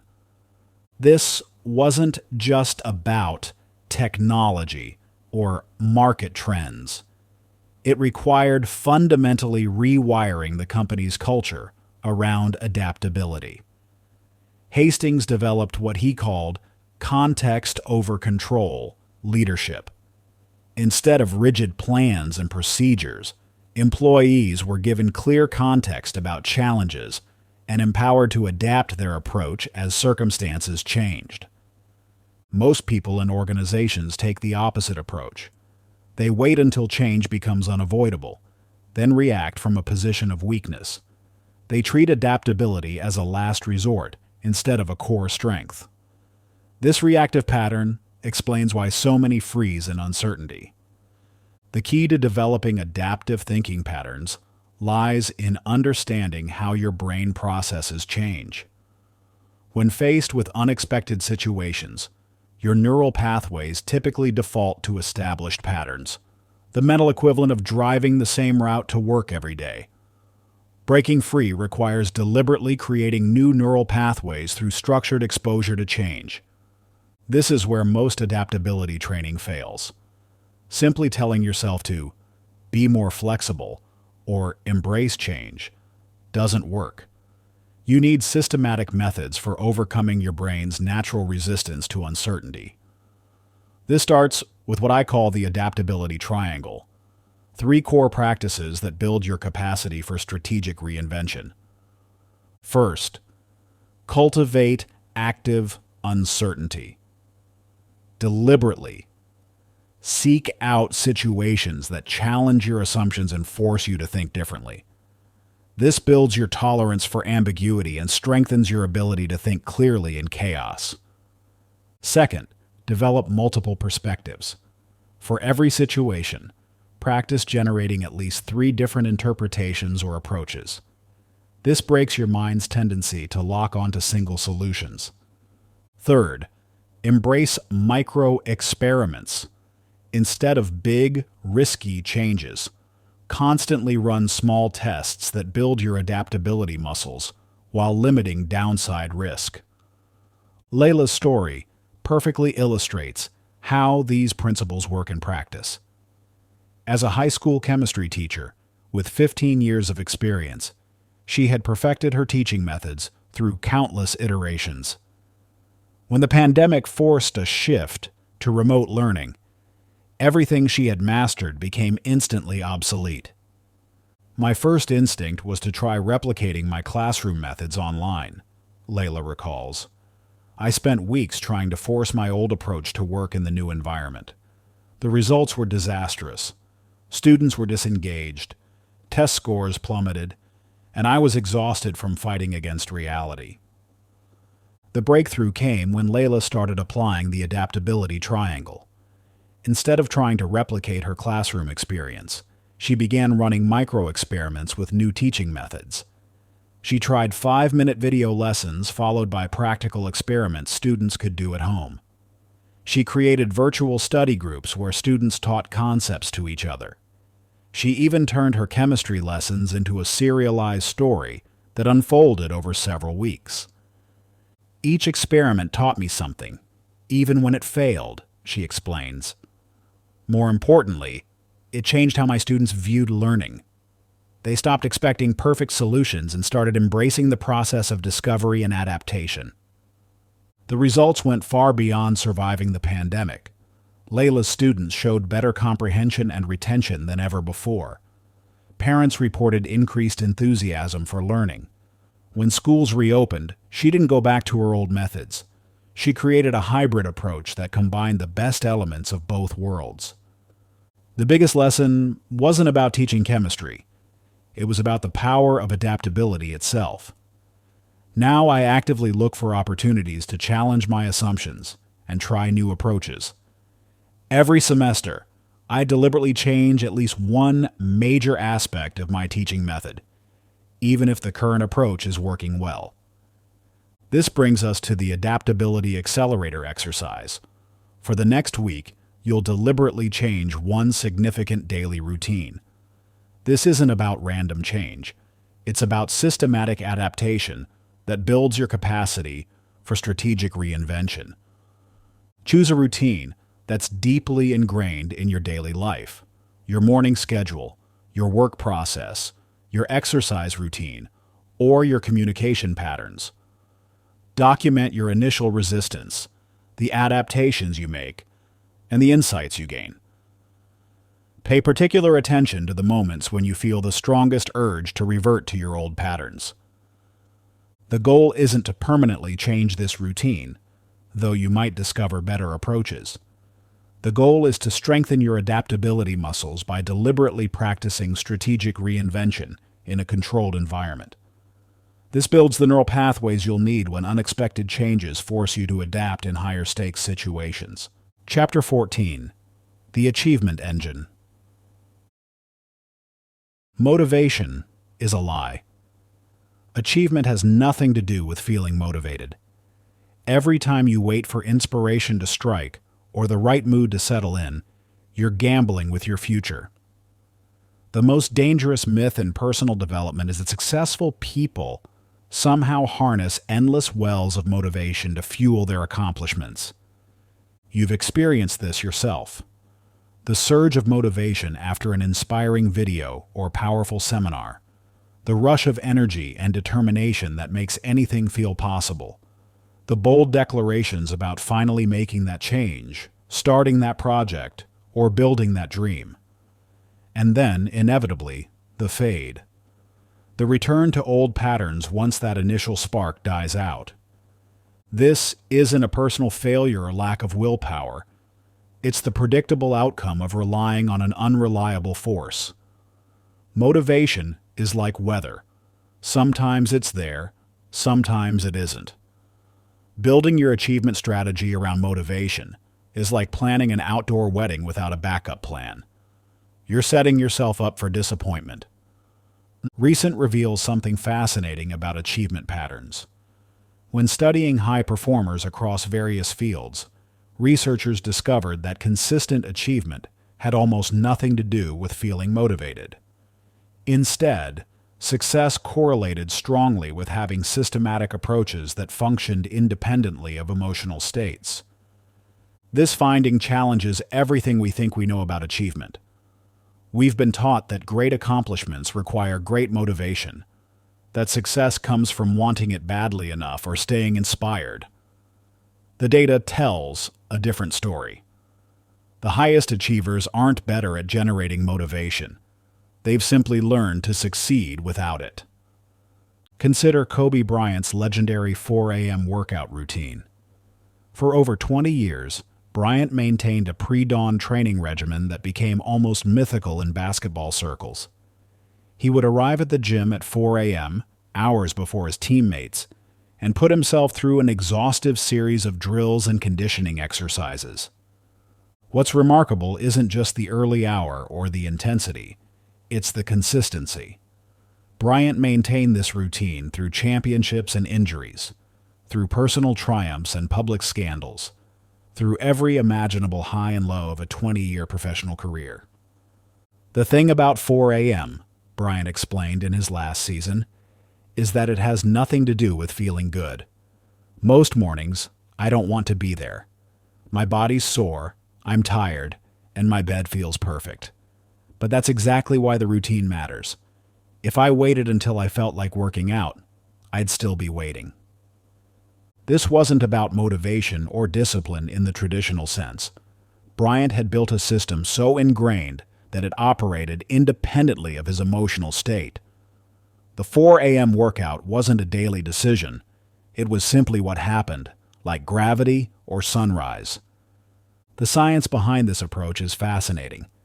Neuroscience research shows that when we rely on motivation, we engage the prefrontal cortex, the part of our brain responsible for complex decision-making and willpower.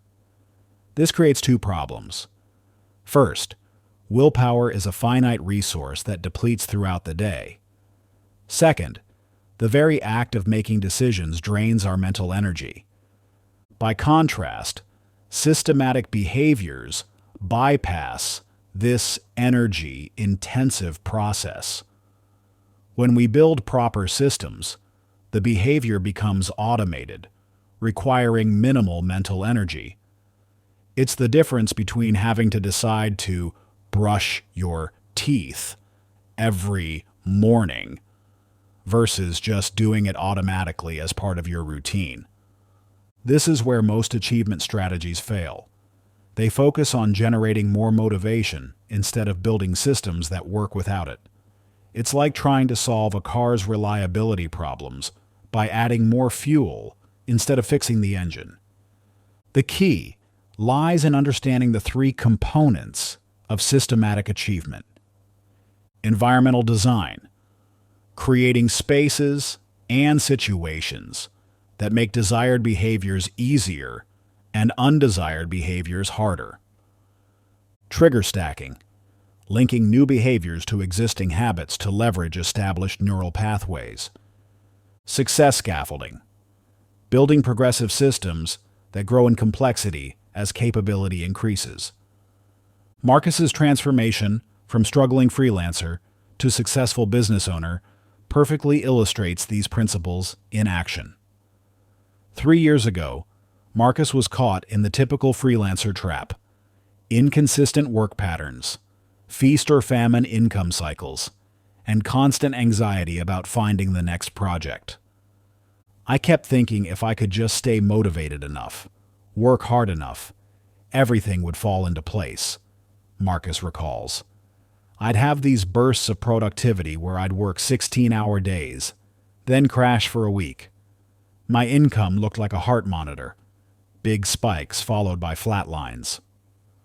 The turning point came when Marcus stopped trying to motivate himself and started building systems instead. He began with environmental design, converting his spare bedroom into a dedicated workspace with all the tools and resources he needed easily accessible. More importantly, he removed all potential distractions: no TV, no personal items, nothing but work essentials. Next, he implemented trigger stacking. Instead of trying to force himself to start working each morning, he linked his work routine to his existing coffee habit. The simple act of making coffee became the trigger for a series of automated behaviors: checking project schedules, updating task lists, and beginning his first work block. Finally, he created success scaffolding by breaking his work into progressive systems. He started with a basic system: 25-minute focused work sessions, followed by 5-minute breaks. As this became automatic, he added layers of complexity: client communication protocols, project management frameworks, and business development systems. The biggest change wasn't in what I did, but in how I thought about work, Marcus explains. Instead of asking, "Do I feel like working?" each morning I simply followed my systems. Some days I felt great. Others I felt terrible. But the work got done regardless. Within 6 months, Marcus's income stabilized. Within a year, it doubled. Today, he runs a successful digital agency with 5 employees, all operating on systematic principles rather than motivation-dependent approaches. The irony is that once I stopped relying on motivation, I actually felt more motivated more often. Marcus notes, "There's something energizing about consistent progress, even when it's not dramatic or exciting." This brings us to the System Sprint Challenge. Over the next 30 days, you'll select one important goal and build a motivation-independent system for achieving it.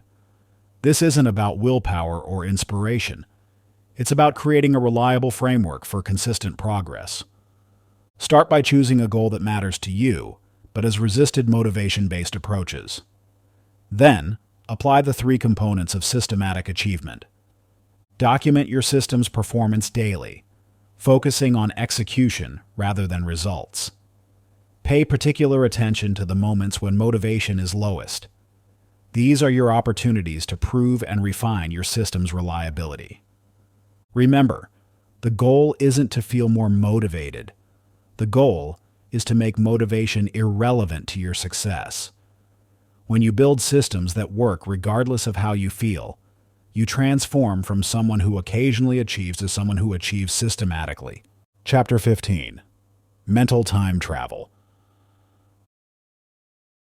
Where do you spend most of your mental energy? Reliving the past, worrying about the future, or experiencing the present? The answer reveals more about your mental performance than any personality test or skill assessment ever could. Your relationship with time isn't just a matter of scheduling or productivity. It's the foundation that determines how effectively you navigate every challenge, decision, and opportunity in your life. Most people unconsciously drift between time orientations, letting circumstances dictate whether they're trapped in past regrets, consumed by future anxieties, or rarely present in the current moment. This temporal ping-pong exhausts mental resources and fragments focus, creating a perpetual state of partial attention that undermines performance in every area of life. Recent breakthroughs in temporal psychology have revealed something fascinating about how your brain processes time. Research from the Temporal Cognition Laboratory at Stanford shows that your perception of time isn't just a passive experience. It's an active force that shapes decision-making, emotional regulation, and performance under pressure. When you understand how to strategically shift your time orientation, you unlock new levels of mental clarity and operational effectiveness. The most striking finding is that high performers don't simply pick one temporal orientation and stick with it. Instead, they develop what researchers call temporal agility, the ability to consciously shift between past, present, and future orientations based on the demands of the situation. This skill turns time from an abstract concept into a practical tool for enhancing mental performance. Angela Merkel's leadership during multiple European crises provides a masterclass in strategic time orientation. As German Chancellor, Merkel faced a series of unprecedented challenges: the Eurozone crisis, the refugee crisis, and later the COVID-19 pandemic. What distinguished her approach was her methodical shifting between temporal perspectives to optimize decision-making. During the height of the European financial crisis in 2008, Merkel's advisors pushed for immediate, dramatic action to calm the markets. Instead, she deliberately shifted to past orientation, analyzing historical patterns of financial crises and their solutions. This temporal perspective revealed that hasty interventions often created larger problems down the line. She then moved to future orientation, modeling potential long-term consequences of different approaches. Finally, she returned to present orientation to execute a measured response that balanced immediate needs with long-term stability.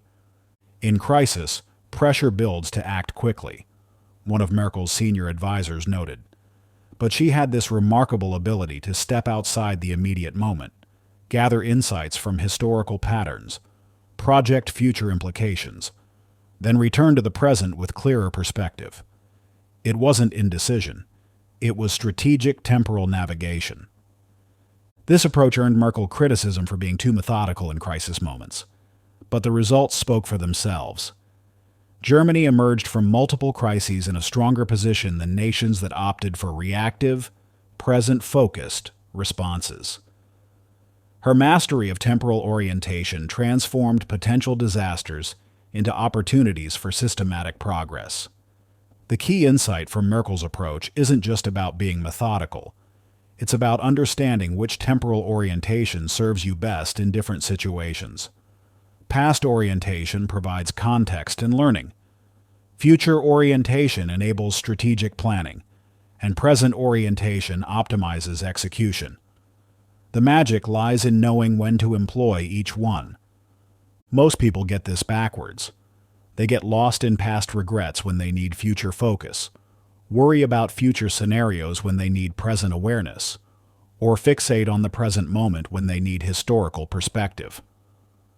This misalignment of temporal orientation and situational demands creates unnecessary mental friction and compromises performance.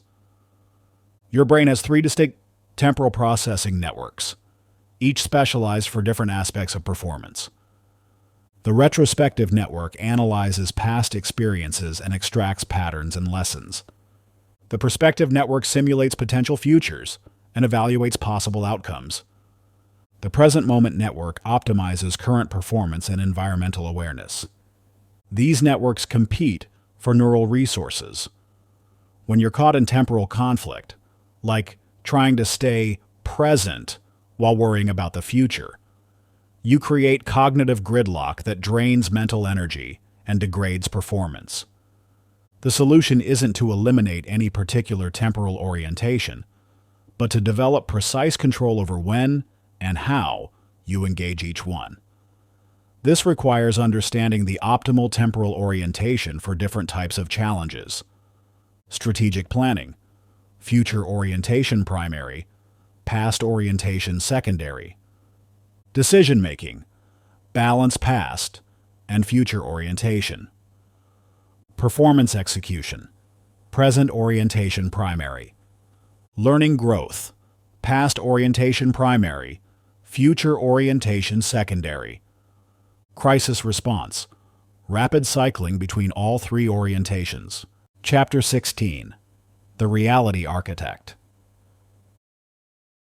Your current reality is simply the blueprint you unconsciously designed years ago. Just as an architect's plans determine every detail of a building long before construction begins, the mental frameworks you've built, often without realizing it, shape every aspect of your daily experience. Imagine unfolding an architect's blueprint. Each line, each measurement, each specification determines what will manifest in physical form. Your mental patterns work the same way, creating the invisible architecture that shapes your visible reality. The thoughts you habitually think, the beliefs you unconsciously hold, the perspectives you automatically adopt. These are the lines and measurements of your life's blueprint. Recent breakthroughs in cognitive psychology and neuroplasticity have revealed something remarkable. Your brain physically restructures itself based on your dominant thought patterns. Research from the Neural Architecture Laboratory at Harvard shows that repeated thought patterns create distinct neural pathways, literal blueprints in your brain that determine how you perceive and interact with reality. The most fascinating discovery is that these neural blueprints aren't fixed. Just as an architect can revise plans before construction, you can consciously redesign your mental architecture at any point. This isn't positive thinking or wishful visualization. It's systematic reconstruction of the neural patterns that shape your experienced reality. Oprah Winfrey's transformation from a troubled childhood in rural Mississippi to becoming one of the most influential media figures in history illustrates the power of consciously redesigning mental blueprints. Born into poverty and experiencing severe trauma in her early years, Winfrey's initial mental architecture was built on limitations, fear, and scarcity. "I grew up with a blueprint that told me what wasn't possible," Winfrey has shared. "But at some point, I realized I could draw new lines, create new spaces, design a different reality." Her transformation began with recognizing how her existing mental patterns were constraining her possibilities. Despite early success in local television, she noticed how her inherited blueprints around worth, capability, and possibility were limiting her vision and actions. Instead of accepting these limitations, Winfrey systematically redesigned her mental architecture. She started by examining her core beliefs about what was possible for someone with her background. When she identified limiting patterns, she consciously designed new neural pathways through deliberate thought and action patterns. One of her most powerful blueprint revisions came around the concept of influence. Rather than seeing television as just entertainment, she redesigned her mental framework to view it as a platform for transformation. This shift in mental architecture led to revolutionary changes in how she approached her show, ultimately creating an entirely new category of meaningful media. "The biggest breakthrough wasn't getting the show," Winfrey noted. "It was redesigning my internal blueprint about what a show could be, what influence could mean, what was truly possible when you remove self-imposed limitations." The results of this mental redesign are well documented. Winfrey built not just a successful show, but a media empire that has transformed millions of lives. More importantly, she demonstrated that conscious revision of mental blueprints can literally reshape reality. Your brain operates like a sophisticated architectural firm, constantly drawing and refining the blueprints of your experience. Every thought reinforces existing patterns or creates new ones. Every belief acts as a specification that determines what you'll notice, pursue, or achieve. Every perspective shapes how you interpret and interact with the world around you. The problem is that most people never examine their blueprints. They live in mental structures designed by past experiences, cultural conditioning, and random circumstances rather than conscious choice. This unconscious architecture creates invisible barriers that feel like external limitations. Think about your current reality in any area: relationships, career, health, finances. The patterns you're experiencing aren't random. They're the direct manifestation of mental blueprints you've been carrying and reinforcing, often without awareness.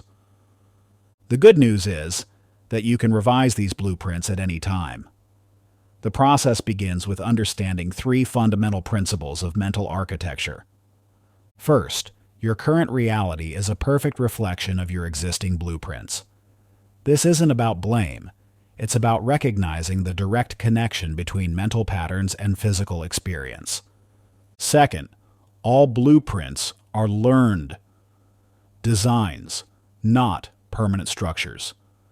Even deeply ingrained patterns can be revised through conscious redesign and consistent reinforcement.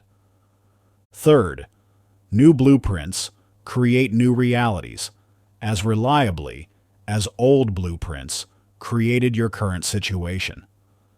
The key is ensuring your mental architecture aligns with your desired experience. Kit's transformation of a toxic department culture demonstrates these principles in action. As a middle manager at a technology company, Kit inherited a team known for infighting, low morale, and poor performance. Initial attempts to change the external environment, new policies, team-building exercises, structural reorganization, produced minimal results. "I was trying to renovate the building without updating the blueprints," Kit explains.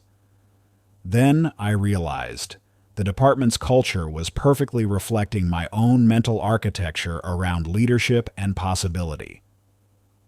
Examining their mental blueprints Kit discovered limiting patterns, beliefs about authority requiring control, assumptions about human nature defaulting to conflict, perspectives that saw problems as permanent rather than changeable. Instead of continuing to fight external symptoms, Kit focused on redesigning their mental architecture.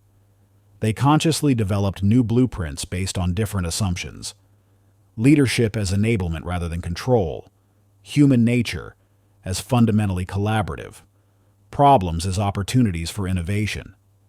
The hardest part was maintaining the new blueprints, while the old reality was still visible, Kit notes. But gradually, as my mental architecture shifted, the department's dynamics began to transform. Within 6 months, the department's culture showed remarkable changes. Collaboration increased, conflicts decreased, and performance metrics improved significantly. The external shifts directly reflected Kit's internal redesign. The most surprising thing was how natural the transformation felt once it started happening, Kit shares. It wasn't about forcing change. It was about creating a new blueprint that made positive interactions the default, rather than the exception. The Reality Blueprint exercise helps you apply these principles to your own life. Select 3 key areas where you'd like to experience different results. For each area, map your current blueprint. Identify the dominant thought patterns that shape your experience in this area. What do you automatically believe is possible or impossible? What assumptions guide your decisions and actions? Examine the origins. Trace where these mental patterns came from. Which blueprints were inherited from others? Which were created from past experiences? Which were unconsciously absorbed from your environment? Design new architecture. Create conscious blueprints aligned with your desired reality. What thought patterns would naturally produce different results? What perspectives would make your goals inevitable rather than difficult? The key is being as specific and detailed as an architect drawing actual plans. Vague intentions don't create new neural pathways. Clear, precise blueprints give your brain exact specifications for rewiring. Chapter 17. Decision-Making Mastery. 3 seconds to decide. Millions at stake. Every option seems wrong. Your pulse quickens as time slows to a crawl, each heartbeat echoing the weight of impending consequences. This isn't just about money. It's about trust, reputation, and the countless lives your decision will impact. Welcome to the reality of high-stakes decision-making, where clarity isn't just valuable, it's vital. You face pivotal decisions every day, from career-altering choices to split-second judgments that shape relationships and opportunities. Yet the human brain, despite its remarkable capabilities, often falters precisely when clear thinking matters most. Why?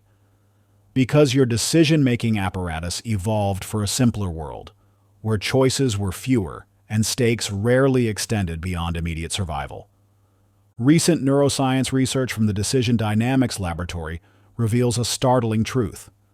Your brain makes up to 35,000 decisions daily, depleting your mental resources like a battery draining throughout the day. This phenomenon, known as decision fatigue, progressively erodes your judgment quality, often without you noticing. More concerning still, studies show that under pressure, your brain automatically activates shortcuts and biases that might have helped our ancestors avoid predators, but can prove disastrous in modern complex situations. These mental shortcuts, while efficient, often lead to systematic errors in judgment precisely when accuracy matters most. Ray Dalio's journey at Bridgewater Associates offers a masterclass in transforming decision-making from an art of gut instinct into a science of systematic excellence. In 1975, early in his career, Dalio made a catastrophic market prediction that nearly destroyed his firm. Instead of surrendering to the myth that good decision-making comes from experience alone, he began a methodical study of his own decision-making process. I realized that my biggest mistakes weren't from lacking information, Dalio noted, but from the way my brain processed that information under pressure. I needed a system that would work regardless of emotional state or cognitive fatigue. Over decades, Dalio developed a revolutionary approach he called principles, a systematic framework for making decisions that stripped away emotional bias and cognitive distortion. The results were extraordinary. Bridgewater became the world's largest hedge fund, largely through superior decision-making in complex, high-pressure situations. Key to Dalio's approach was the recognition that all decisions, no matter how complex, could be broken down into clear principles and processes. He implemented tools like believability-weighted decision-making, where input from team members was weighted based on their demonstrated expertise in specific areas rather than hierarchy or conviction. The system worked because it acknowledged human psychological limitations, Dalio explained. Instead of fighting our cognitive biases, we built a framework that systematically accounted for them. But Dalio's most powerful insight wasn't about the decisions themselves. It was about the process of improving decision-making ability. He created what he called a decision journal, meticulously recording not just what choices were made, but the thinking process behind them and their eventual outcomes. This systematic approach to learning from decisions transformed Bridgewater's capability over time. Each choice became not just a moment of judgment, but an opportunity for systematic improvement of the decision-making process itself.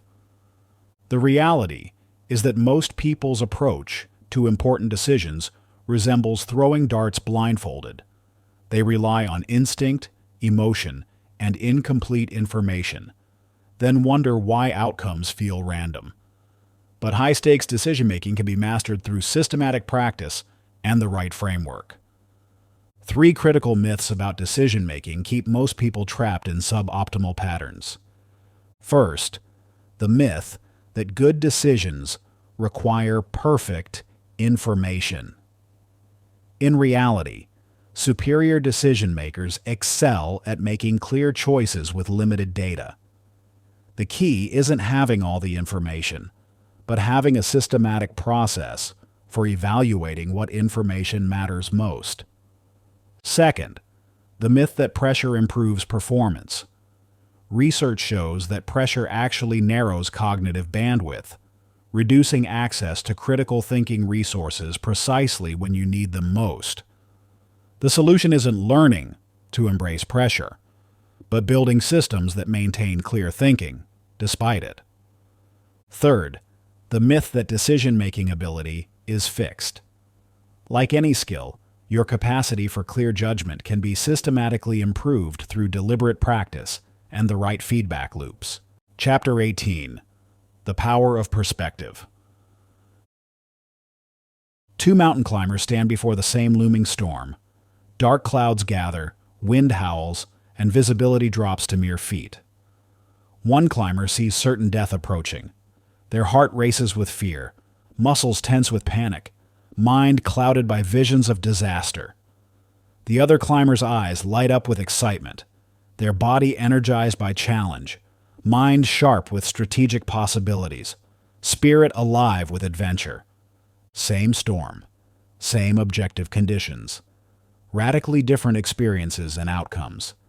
What makes the difference? It's not equipment, training, or even experience. The crucial factor is perspective, the lens through which you view and interpret reality.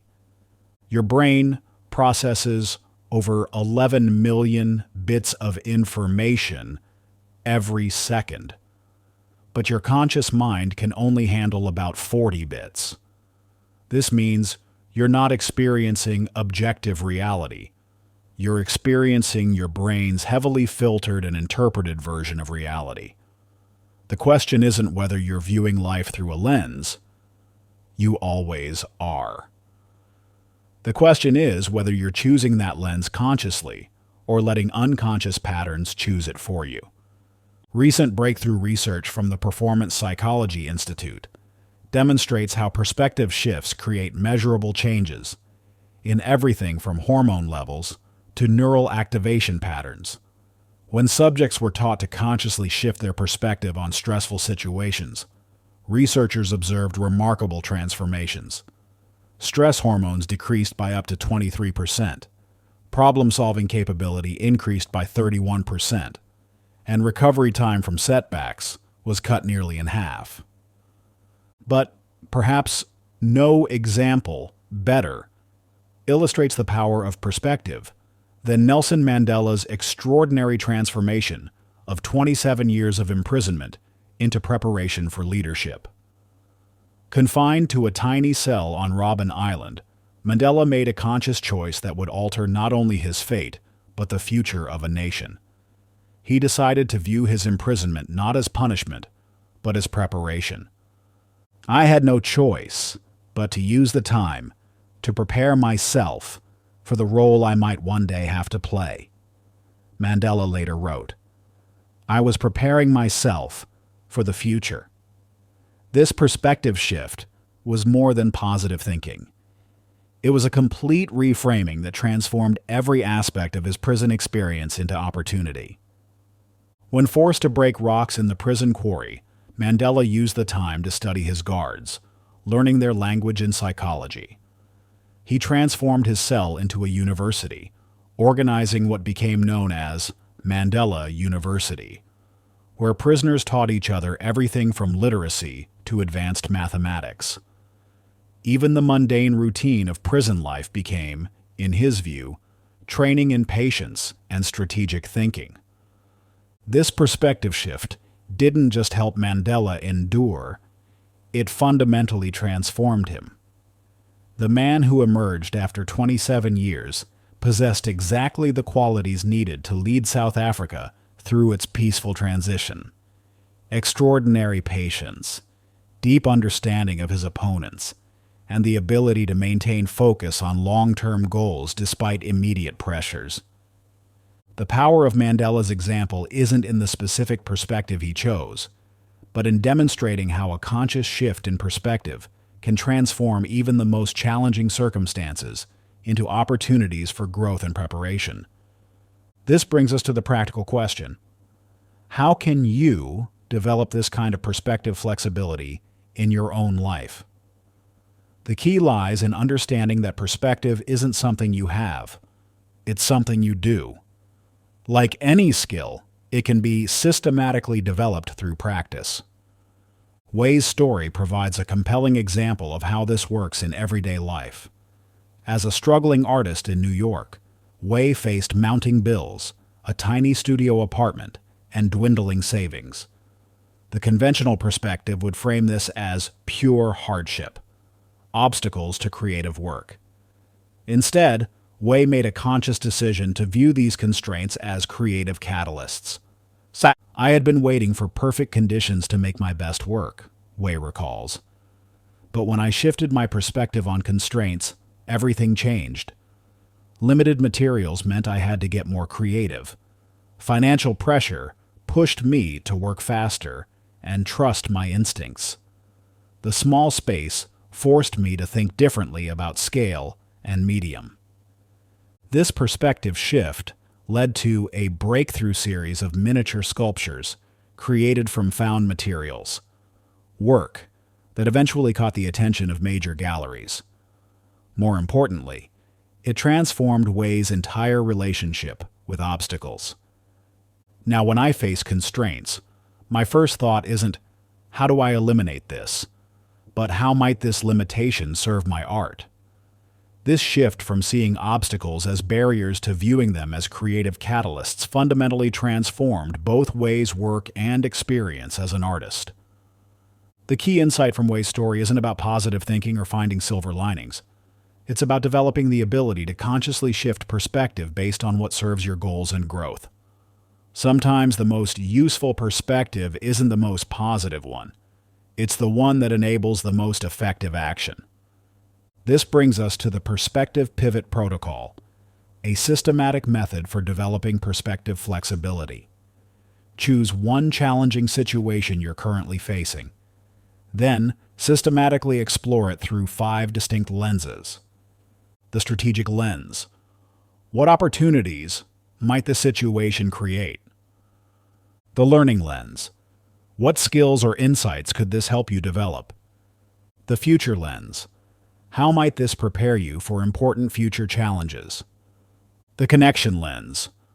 How might this situation strengthen key relationships? The growth lens. How is this situation testing and expanding your capabilities? For each lens, document specific insights and potential action steps. The goal isn't to find the right perspective, but to develop the ability to shift perspectives consciously based on what best serves your growth and goals. Remember, the storm hasn't changed, but you can choose how you see it. Chapter 19. Mental Alchemy.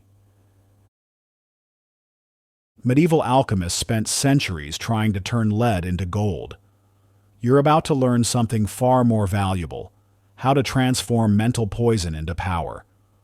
While those ancient practitioners labored in vain with physical elements, you possess something infinitely more transformative: the ability to convert life's most challenging experiences into catalysts for extraordinary growth.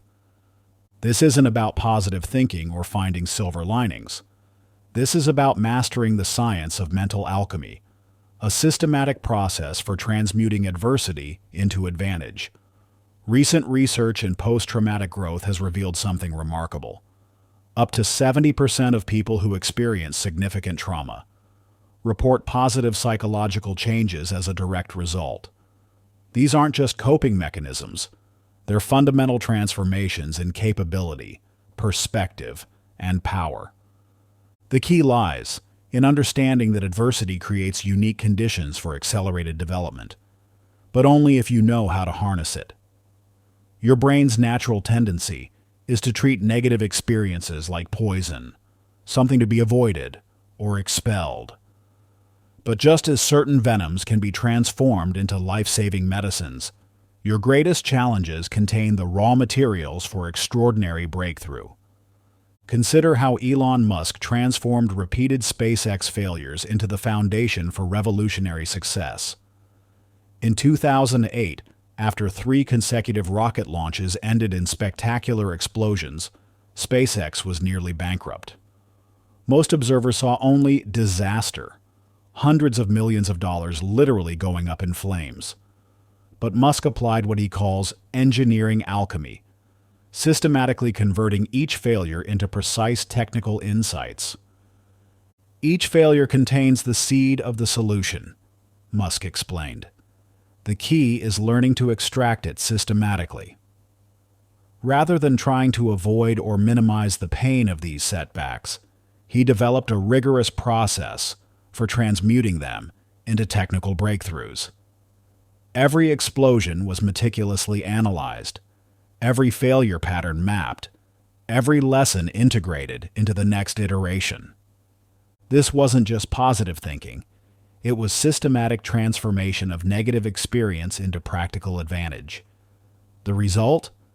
SpaceX became the first private company to send spacecraft to the International Space Station, revolutionizing space travel in the process.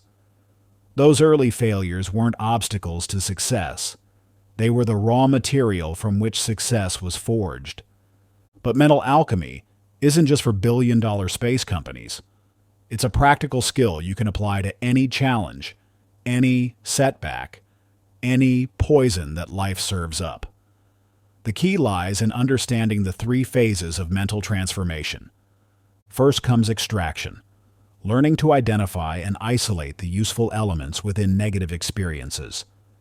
Just as ancient alchemists had to separate valuable metals from raw ore, you must develop the ability to distinguish between the pain of an experience and its potential value.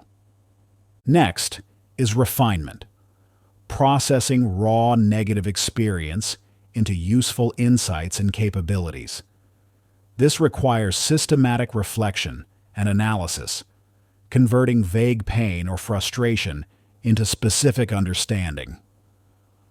What exactly made this experience challenging? What capabilities would have made it easier? What patterns or principles can be extracted? Finally comes transformation, actively converting refined insights into practical advantage. This is where mental alchemy becomes real-world power. How can these insights be applied to create better outcomes? What new approaches or capabilities can be developed based on this understanding? Zara's story powerfully illustrates how this process works in practice. Diagnosed with a chronic autoimmune condition in her early 30s, she initially experienced it as pure poison, a devastating limitation that threatened to destroy her career and quality of life. But rather than simply trying to cope with or overcome her illness, she began approaching it as raw material for transformation. I started documenting everything, not just symptoms and treatments, but patterns, insights, discoveries about how different factors affected my condition, she explains. It wasn't about finding a cure. It was about developing a deeper understanding of how my body and mind work together. This systematic approach to extracting value from her challenge led to unexpected breakthroughs. She discovered subtle patterns in how stress, sleep, and various activities affected her symptoms. She developed innovative strategies for managing energy and maintaining productivity despite physical limitations. Most importantly, she gained unique insight into how people navigate chronic health challenges. What started as personal survival strategies evolved into a revolutionary health coaching program. Zara now helps hundreds of others transform their own health challenges into catalysts for growth. Her illness wasn't cured, but it was transformed from pure limitation into a source of unique capability and contribution. The key was stopping trying to eliminate or overcome the illness, she explains. Instead, I learned to transform it into something useful. Every symptom became a teacher, every limitation an opportunity to develop new strengths. This is the essence of mental alchemy, learning to transform life's poisons into sources of power. It's not about denying or minimizing challenges. It's about developing the ability to systematically convert them into fuel for growth. The process begins with a fundamental shift in how you view negative experiences. Instead of asking, "How can I overcome this?" start asking, "How can I transform this?" This subtle shift opens up new possibilities for extracting value from adversity. Consider your current challenges. What if each difficulty contained raw materials for extraordinary growth? What if every setback, every failure, every limitation held the seed of new capability? Mental alchemy starts with recognizing that life's poisons, properly transformed, can become your most powerful medicines. This brings us to the Alchemy Accelerator, a systematic protocol for transforming your most challenging current obstacle into practical advantage. Start by selecting one significant challenge you're facing right now. This should be something that feels like pure limitation or obstacle, your lead to transform. Over the next 30 days, you'll systematically apply the 3 phases of mental alchemy to convert this challenge into advantage. The process requires daily attention and systematic documentation. Real transformation doesn't happen through occasional reflection.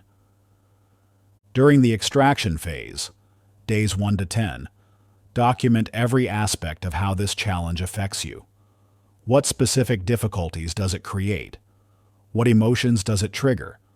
What limitations does it impose? The goal is to thoroughly understand your raw material.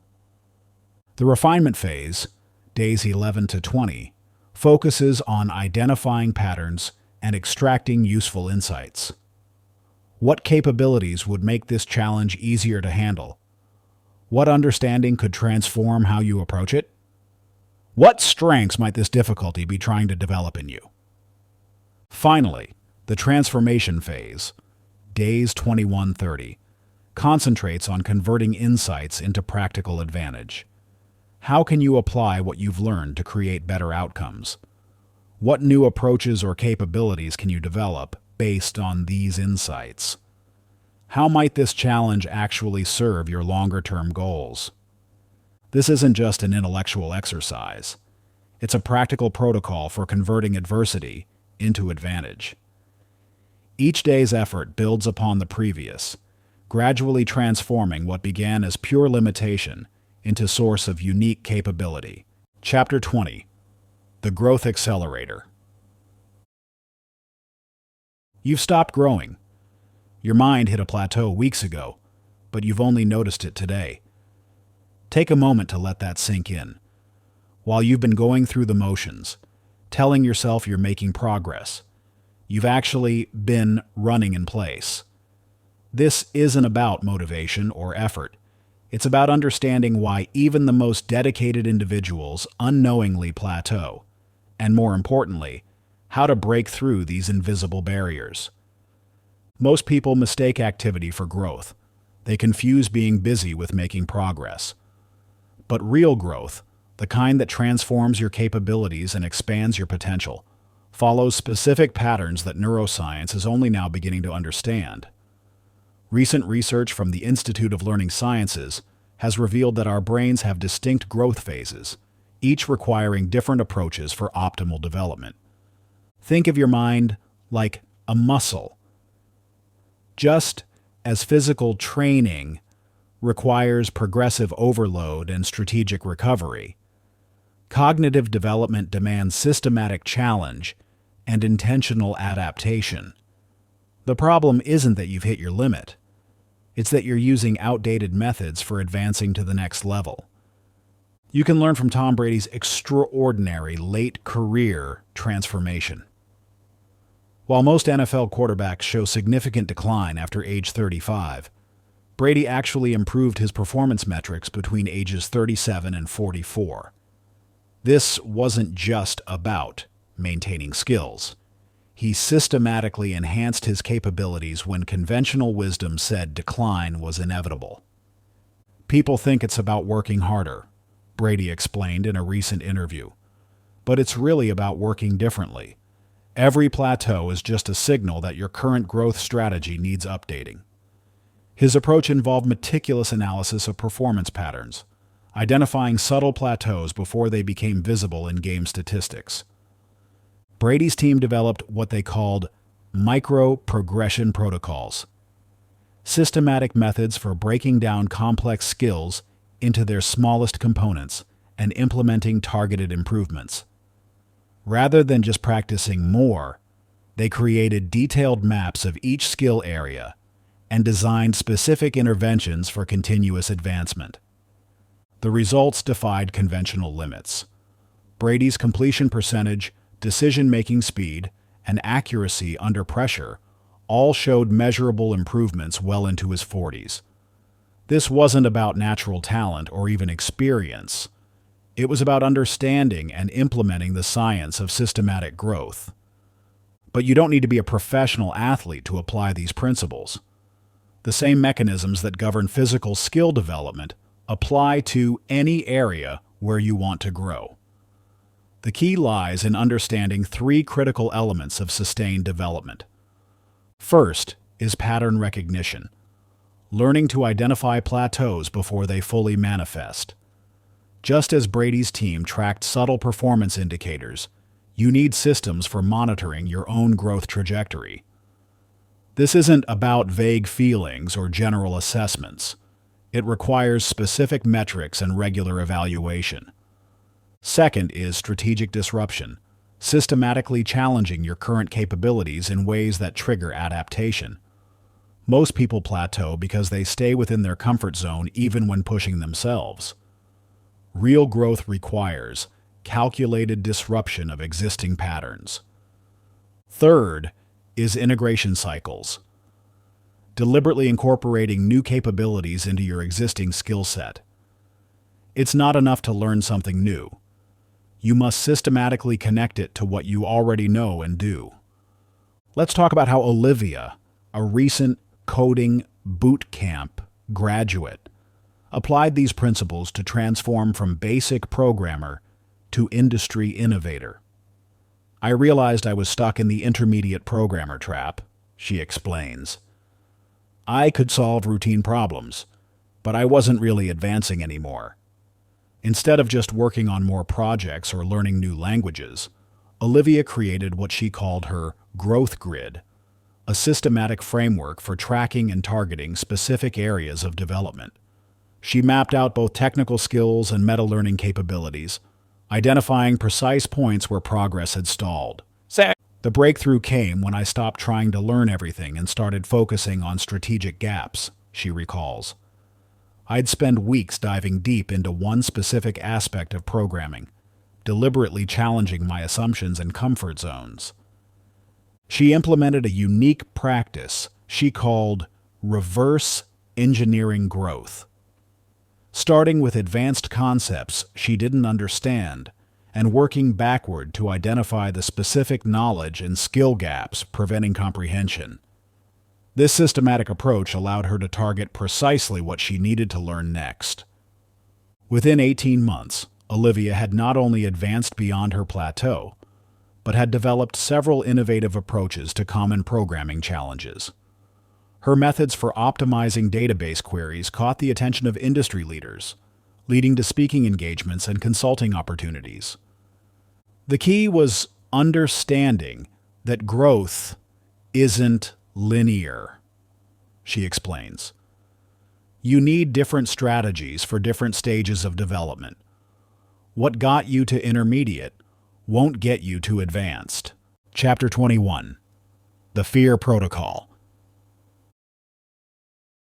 Your heart pounds, your hands shake, your mind races. Most people run from this feeling. You're about to learn why running toward it is the key to everything you want. That sensation coursing through your body right now isn't your enemy. It's your internal compass pointing directly toward your next breakthrough. Think back to the last time fear stopped you. Maybe it was before a crucial presentation, during a difficult conversation, or facing a life-changing decision. You felt these same sensations: the racing heart, the shaky hands, the scattered thoughts. Like most people, you probably interpreted these as warning signs, signals to retreat to safety. But what if everything you know about fear is backward? Recent neuroscience research has revealed something extraordinary about fear response. Studies at Stanford's Center for Peak Performance have shown that the physiological signatures of fear and excitement are virtually identical. The only difference? The story your brain tells about what those sensations mean. When you feel fear, your body releases a powerful cocktail of hormones: cortisol, adrenaline, norepinephrine. Most people see this as their body preparing for retreat. But elite performers understand a profound truth. These exact same chemicals that can paralyze you with fear can also energize you for peak performance. The key isn't trying to eliminate these sensations. It's learning to reinterpret them as fuel. Here's Alex Honnold's extraordinary achievement of free soloing El Capitan, climbing the 3,000-foot granite wall without ropes or safety equipment. A feat where the slightest mistake meant certain death. Traditional wisdom would suggest Honnold succeeded by conquering his fear. The truth is far more fascinating. People assume I don't feel fear, Honnold explained in a recent interview. But that's not it at all. I've just developed a different relationship with it. Through years of systematic preparation, Honnold didn't eliminate fear. He transformed it into a precision instrument for peak performance. His approach was methodical. Instead of trying to suppress fear, he created what he called his fear map, a detailed inventory of every situation that triggered fear responses on the wall. He then systematically exposed himself to each trigger in controlled environments, gradually rebuilding his relationship with these sensations. The goal was never to stop feeling fear, he notes. It was to learn to think clearly and perform optimally while experiencing it. Honnold spent hundreds of hours in specific training scenarios, deliberately inducing fear responses while practicing precise movements. He wasn't working to eliminate the shaking hands or racing heart. He was learning to execute perfectly even while experiencing them. This systematic approach led to a profound shift. Fear became his ally, a heightened state of awareness that actually enhanced his performance.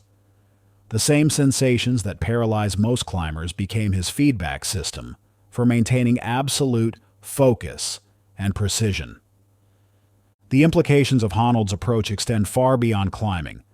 His method reveals a universal truth about peak performance. Fear isn't an obstacle to overcome, it's a resource to harness. The key lies in understanding three fundamental principles of fear mastery. First, fear is directional. It points directly toward opportunities for growth. When properly interpreted, fear becomes your most reliable compass for identifying exactly where you need to focus for maximum development. Second, fear requires systematic exposure. You can't think your way past it. Just as Honnold created specific training scenarios, you need structured ways to engage with fear in controlled environments. Third, fear mastery is skill-specific. Conquering one fear doesn't automatically transfer to others. You must build competence in each area where fear holds you back. Notice Elena's transformation from struggling with severe public speaking anxiety to becoming a sought-after keynote speaker. "I used to think my fear meant I wasn't cut out for speaking," she recalls. "Now I understand it was actually guiding me toward my greatest strength." Instead of trying to eliminate her anxiety, Elena developed what she called her fear feedback loop, a systematic approach to using fear responses as performance enhancers. She started by mapping her specific fear triggers: large audiences, impromptu questions, technical malfunctions. "I realized each fear pointed to exactly where I needed to grow," she explains. Fear of audience size meant I needed better connection techniques. Fear of questions showed where my knowledge had gaps. Fear of technical issues revealed my need for better contingency planning. Elena created controlled exposure scenarios for each trigger.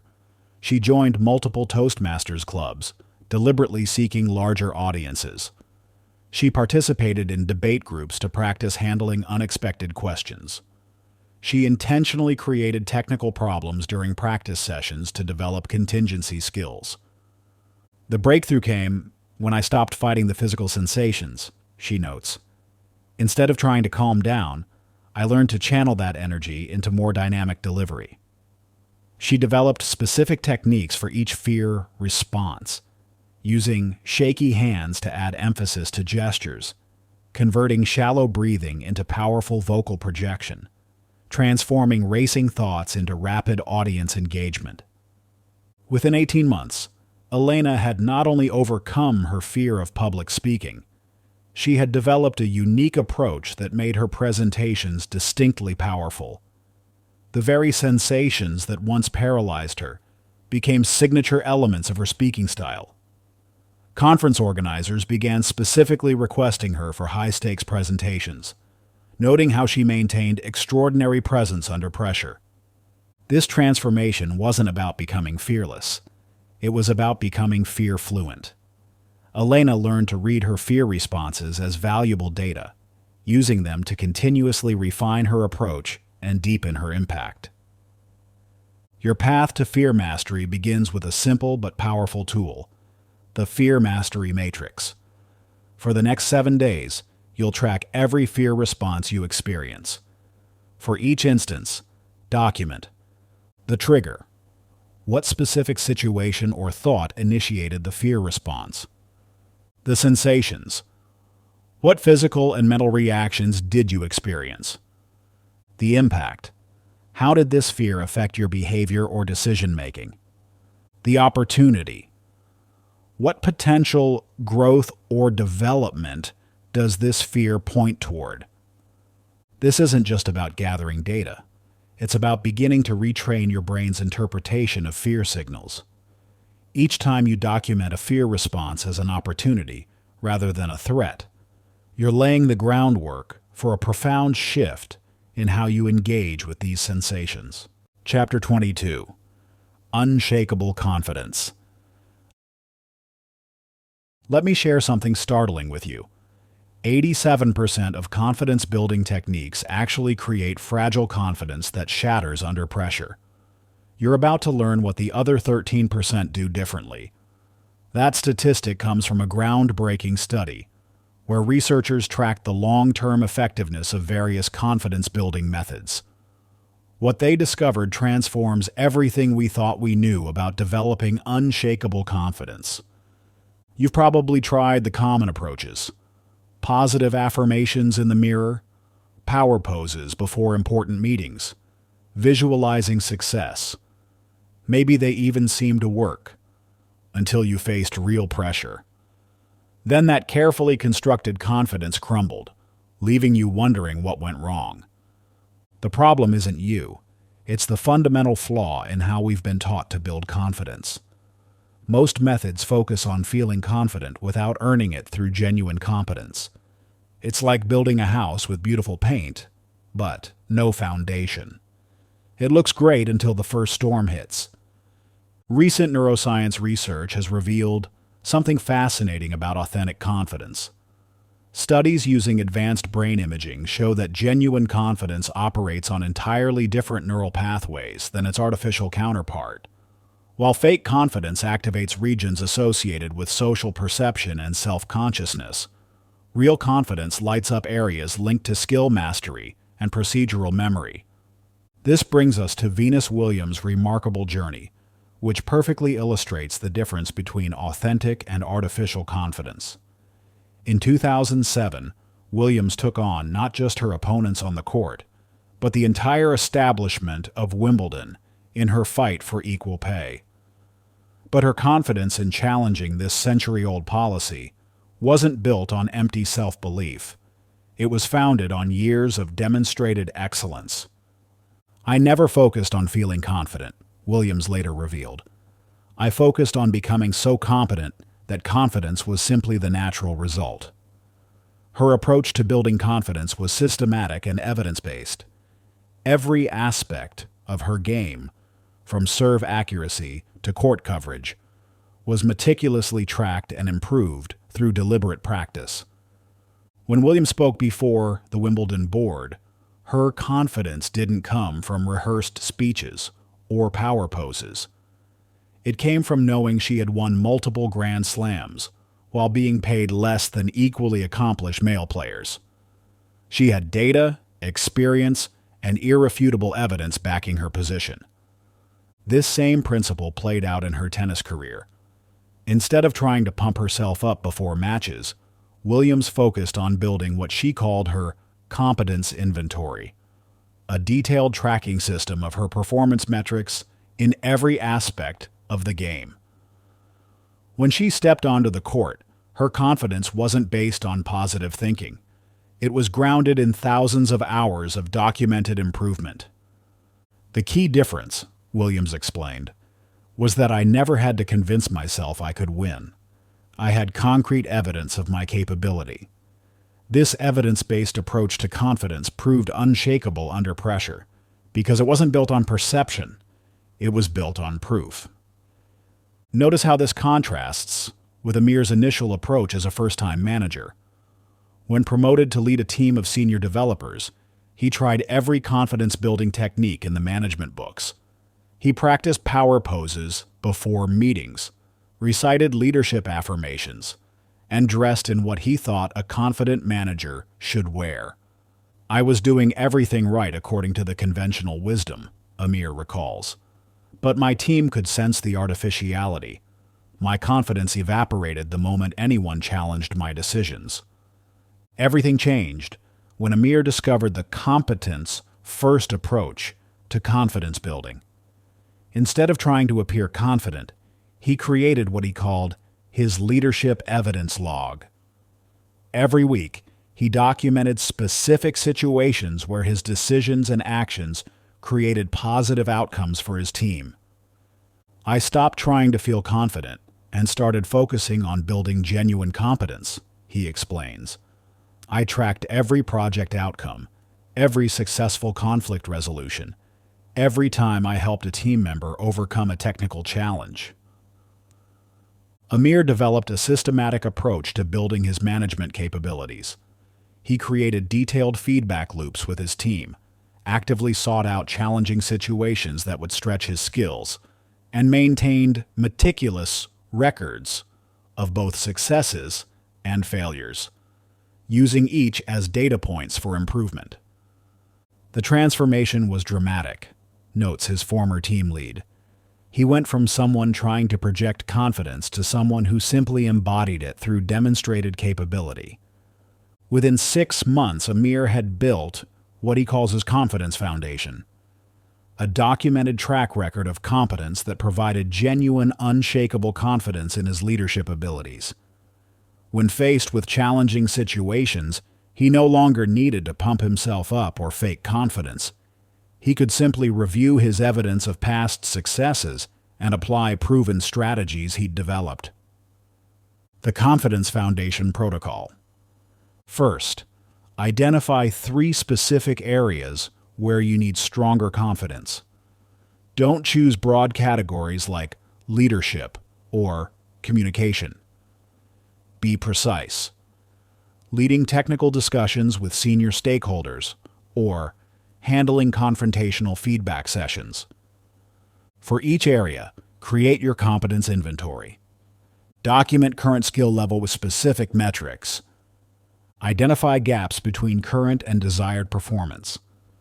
Design deliberate practice scenarios to build missing capabilities.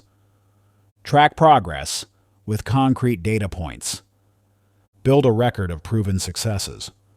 Remember, true confidence isn't about feeling good. It's about being good. And being good comes from systematic competence building, not psychological tricks. Chapter 23. The Legacy Mindset. Fast forward to your final day. Looking back at your life, what will have mattered most? Not the deals you closed, not the money you made, not even the accolades you received. When everything else falls away, what remains is the impact you've had on others, the lives you've touched, the changes you've catalyzed that continue rippling outward long after you're gone. This isn't just philosophical musing. It's supported by fascinating research from Harvard's Human Flourishing Program. Their longitudinal studies spanning over 80 years reveal something profound. Individuals who orient their lives around meaningful contribution consistently report higher levels of life satisfaction and demonstrate greater resilience in facing challenges. More importantly, their achievements tend to create lasting positive change rather than temporary personal gain. The science behind this is compelling. When you pursue impact over mere success, your brain releases a different cocktail of neurochemicals. Instead of the short-lived dopamine hit from personal achievement, you experience elevated levels of serotonin and oxytocin, chemicals associated with deep fulfillment and sustained motivation. This creates what researchers call the legacy loop, a self-reinforcing cycle where meaningful contribution fuels greater capability for impact. Dr. Paul Farmer's journey with Partners in Health perfectly illustrates this principle in action. As a young medical student, Farmer could have pursued a lucrative private practice or prestigious research position. Instead, he chose to focus on what he called the long view, addressing systematic healthcare inequalities in the world's poorest regions. Starting in Haiti's Central Plateau, with just a few dedicated colleagues, Farmer built what would become a global health revolution. But what's particularly instructive about his approach was how he thought about scale. The goal was never to help a few people, he explained. It was to demonstrate what's possible when you combine excellent medical care with respect for human dignity, to create a model others could replicate. This legacy mindset fundamentally shaped his decisions. Rather than focusing solely on treating patients, Farmer invested heavily in training local health workers and documenting successful protocols. He understood that his direct impact, while significant, would be dwarfed by the ripple effects of empowering others to carry the work forward. When the devastating earthquake hit Haiti in 2010, this approach proved transformative. The healthcare infrastructure and trained personnel Farmer had helped develop became crucial in the disaster response. More importantly, the systems and protocols established by Partners in Health were adopted by organizations worldwide, multiplying their impact far beyond what Farmer could have achieved alone. This brings us to Hannah's remarkable transformation of her family's neighborhood grocery store. Like many small business owners, Hannah initially focused on traditional metrics of success: profit margins, inventory turnover, customer counts. But after a community crisis, when a major employer suddenly left town, Hannah began thinking differently about her store's role. "I realized we weren't just selling groceries," Hannah explains. "We were potentially a hub for community resilience." She began implementing what she called legacy-oriented business practices. This meant redesigning every aspect of the operation to maximize long-term community impact rather than short-term profit. Hannah created a local supplier network, providing stable income for area farmers. She established a teaching kitchen where community members could learn nutrition and cooking skills. Most importantly, she developed an apprenticeship program, training local youth in business management and entrepreneurship. The financial metrics actually improved, Hannah notes. But that became secondary to watching our apprentices start their own successful businesses, or seeing how our supplier network helped stabilize the local agricultural economy. When another economic downturn hit 5 years later, Hannah's legacy-oriented approach proved crucial. The store became a cornerstone of community resilience, with its network of trained entrepreneurs and established local supply chains, helping the entire area weather the storm. The key insight from both Farmer and Hannah's stories is that legacy thinking isn't about sacrificing present success for future impact. It's about aligning them. When you orient your actions around meaningful contribution, you often discover more sustainable paths to achievement than pursuing success directly. This brings us to your own legacy journey. The most powerful question you can ask isn't, "What do I want to achieve?" but "What impact do I want my life to have had?" This shift in perspective changes everything, from how you approach daily decisions to how you measure success. Chapter 24. The Integration Framework. You've built the components of an unbreakable mind. Now it's time to forge them into an unstoppable whole. Like a master blacksmith combining different metals to create an invincible alloy, your journey of mental transformation reaches its most critical phase: integration. Think of your mind as a symphony orchestra. Having the finest musicians isn't enough. True magic emerges only when every instrument plays in perfect harmony. Similarly, mastering individual mental techniques is just the beginning. The real breakthrough comes from weaving them into a seamless whole.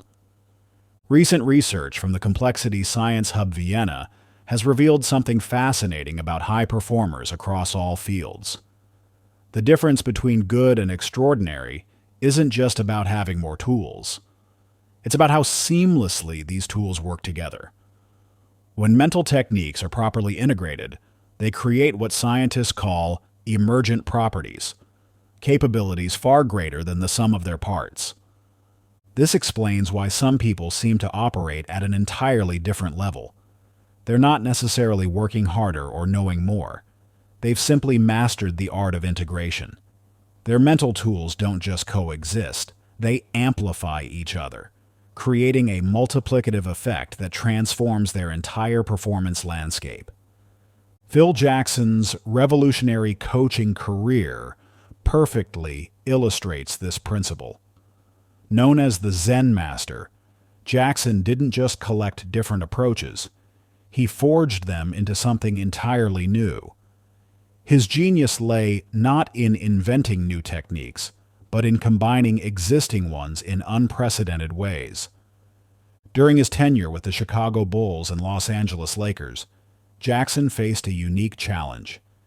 He had some of the most talented athletes in history: Michael Jordan, Scottie Pippen, Kobe Bryant, Shaquille O'Neal. But raw talent alone wasn't enough. To create championship dynasties, he needed to transform individual brilliance into collective excellence. Jackson's breakthrough came from systematically integrating three distinct domains: mindfulness practices from Zen Buddhism, advanced sports psychology, and traditional leadership principles.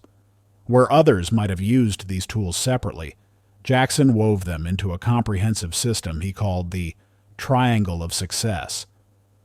During practice sessions, players wouldn't just work on basketball skills. They'd simultaneously practice mindfulness, emotional regulation, and team dynamics.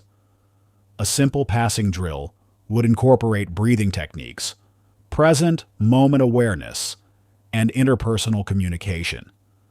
This integrated approach transformed not just how players performed, but how they thought about performance itself.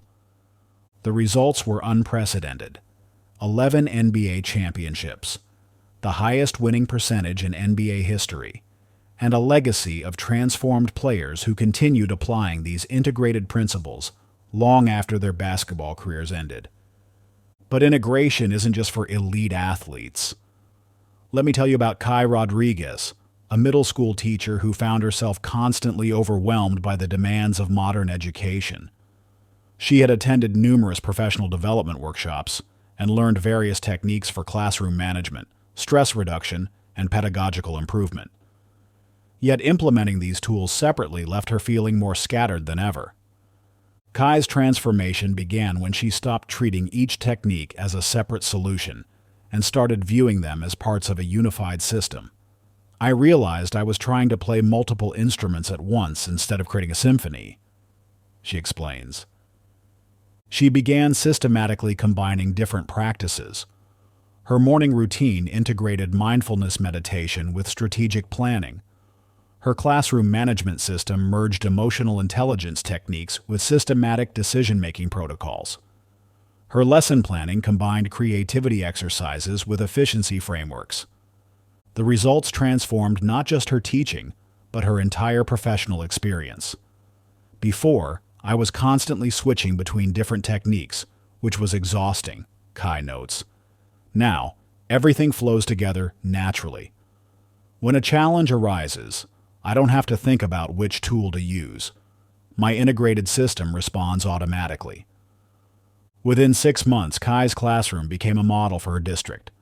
Student engagement improved dramatically, behavioral issues decreased, and her own stress levels dropped significantly. Most importantly, she developed what she calls sustainable excellence, high performance that doesn't require constant conscious effort. The key insight from both Jackson and Kai's experiences is that integration isn't just about using multiple techniques. It's about transforming them into a single, coherent system. This is where most people fall short. They collect various tools and techniques, but never forge them into a unified whole. Think of it like building a house. Having the finest materials means nothing if you don't have a blueprint for putting them together. Similarly, all the mental mastery techniques you've learned need a clear integration plan to reach their full potential. This is where the integration implementation plan becomes crucial. Over the next 90 days, you'll systematically combine everything you've learned into a personalized system for mental mastery. This isn't about adding more techniques. It's about making what you already know work together seamlessly. Conclusion. You stand at a pivotal moment. Through this video, you've discovered the fundamental truth that will shape the rest of your life. Mental strength isn't a gift. It's a choice. A choice you make not once, but every single day through deliberate action, an unwavering commitment to your own evolution. Think back to where you were when you first opened this book. Perhaps you felt stuck, overwhelmed, or simply knew you were capable of more. Now you possess something far more valuable than mere techniques or strategies. You have a complete blueprint for mental transformation. But blueprints alone don't build skyscrapers. The real work begins now. But let me be absolutely clear. This book isn't the end of your journey. It's the beginning. The principles you've learned are not a destination, but a launch pad. Your task now is to take these tools and forge them into your own unique system for extraordinary achievement. Start today. Not tomorrow. Not when conditions are perfect. But right now. Choose one principle from this book, perhaps the one that resonated most strongly, and commit to implementing it fully for the next 30 days. Document your progress. Notice the subtle shifts in your thinking and behavior. Celebrate small victories while keeping your eyes fixed on larger possibilities. Thank you for listening and for investing in yourself. I believe in you. Your potential is endless. Now go out there and create the life you deserve.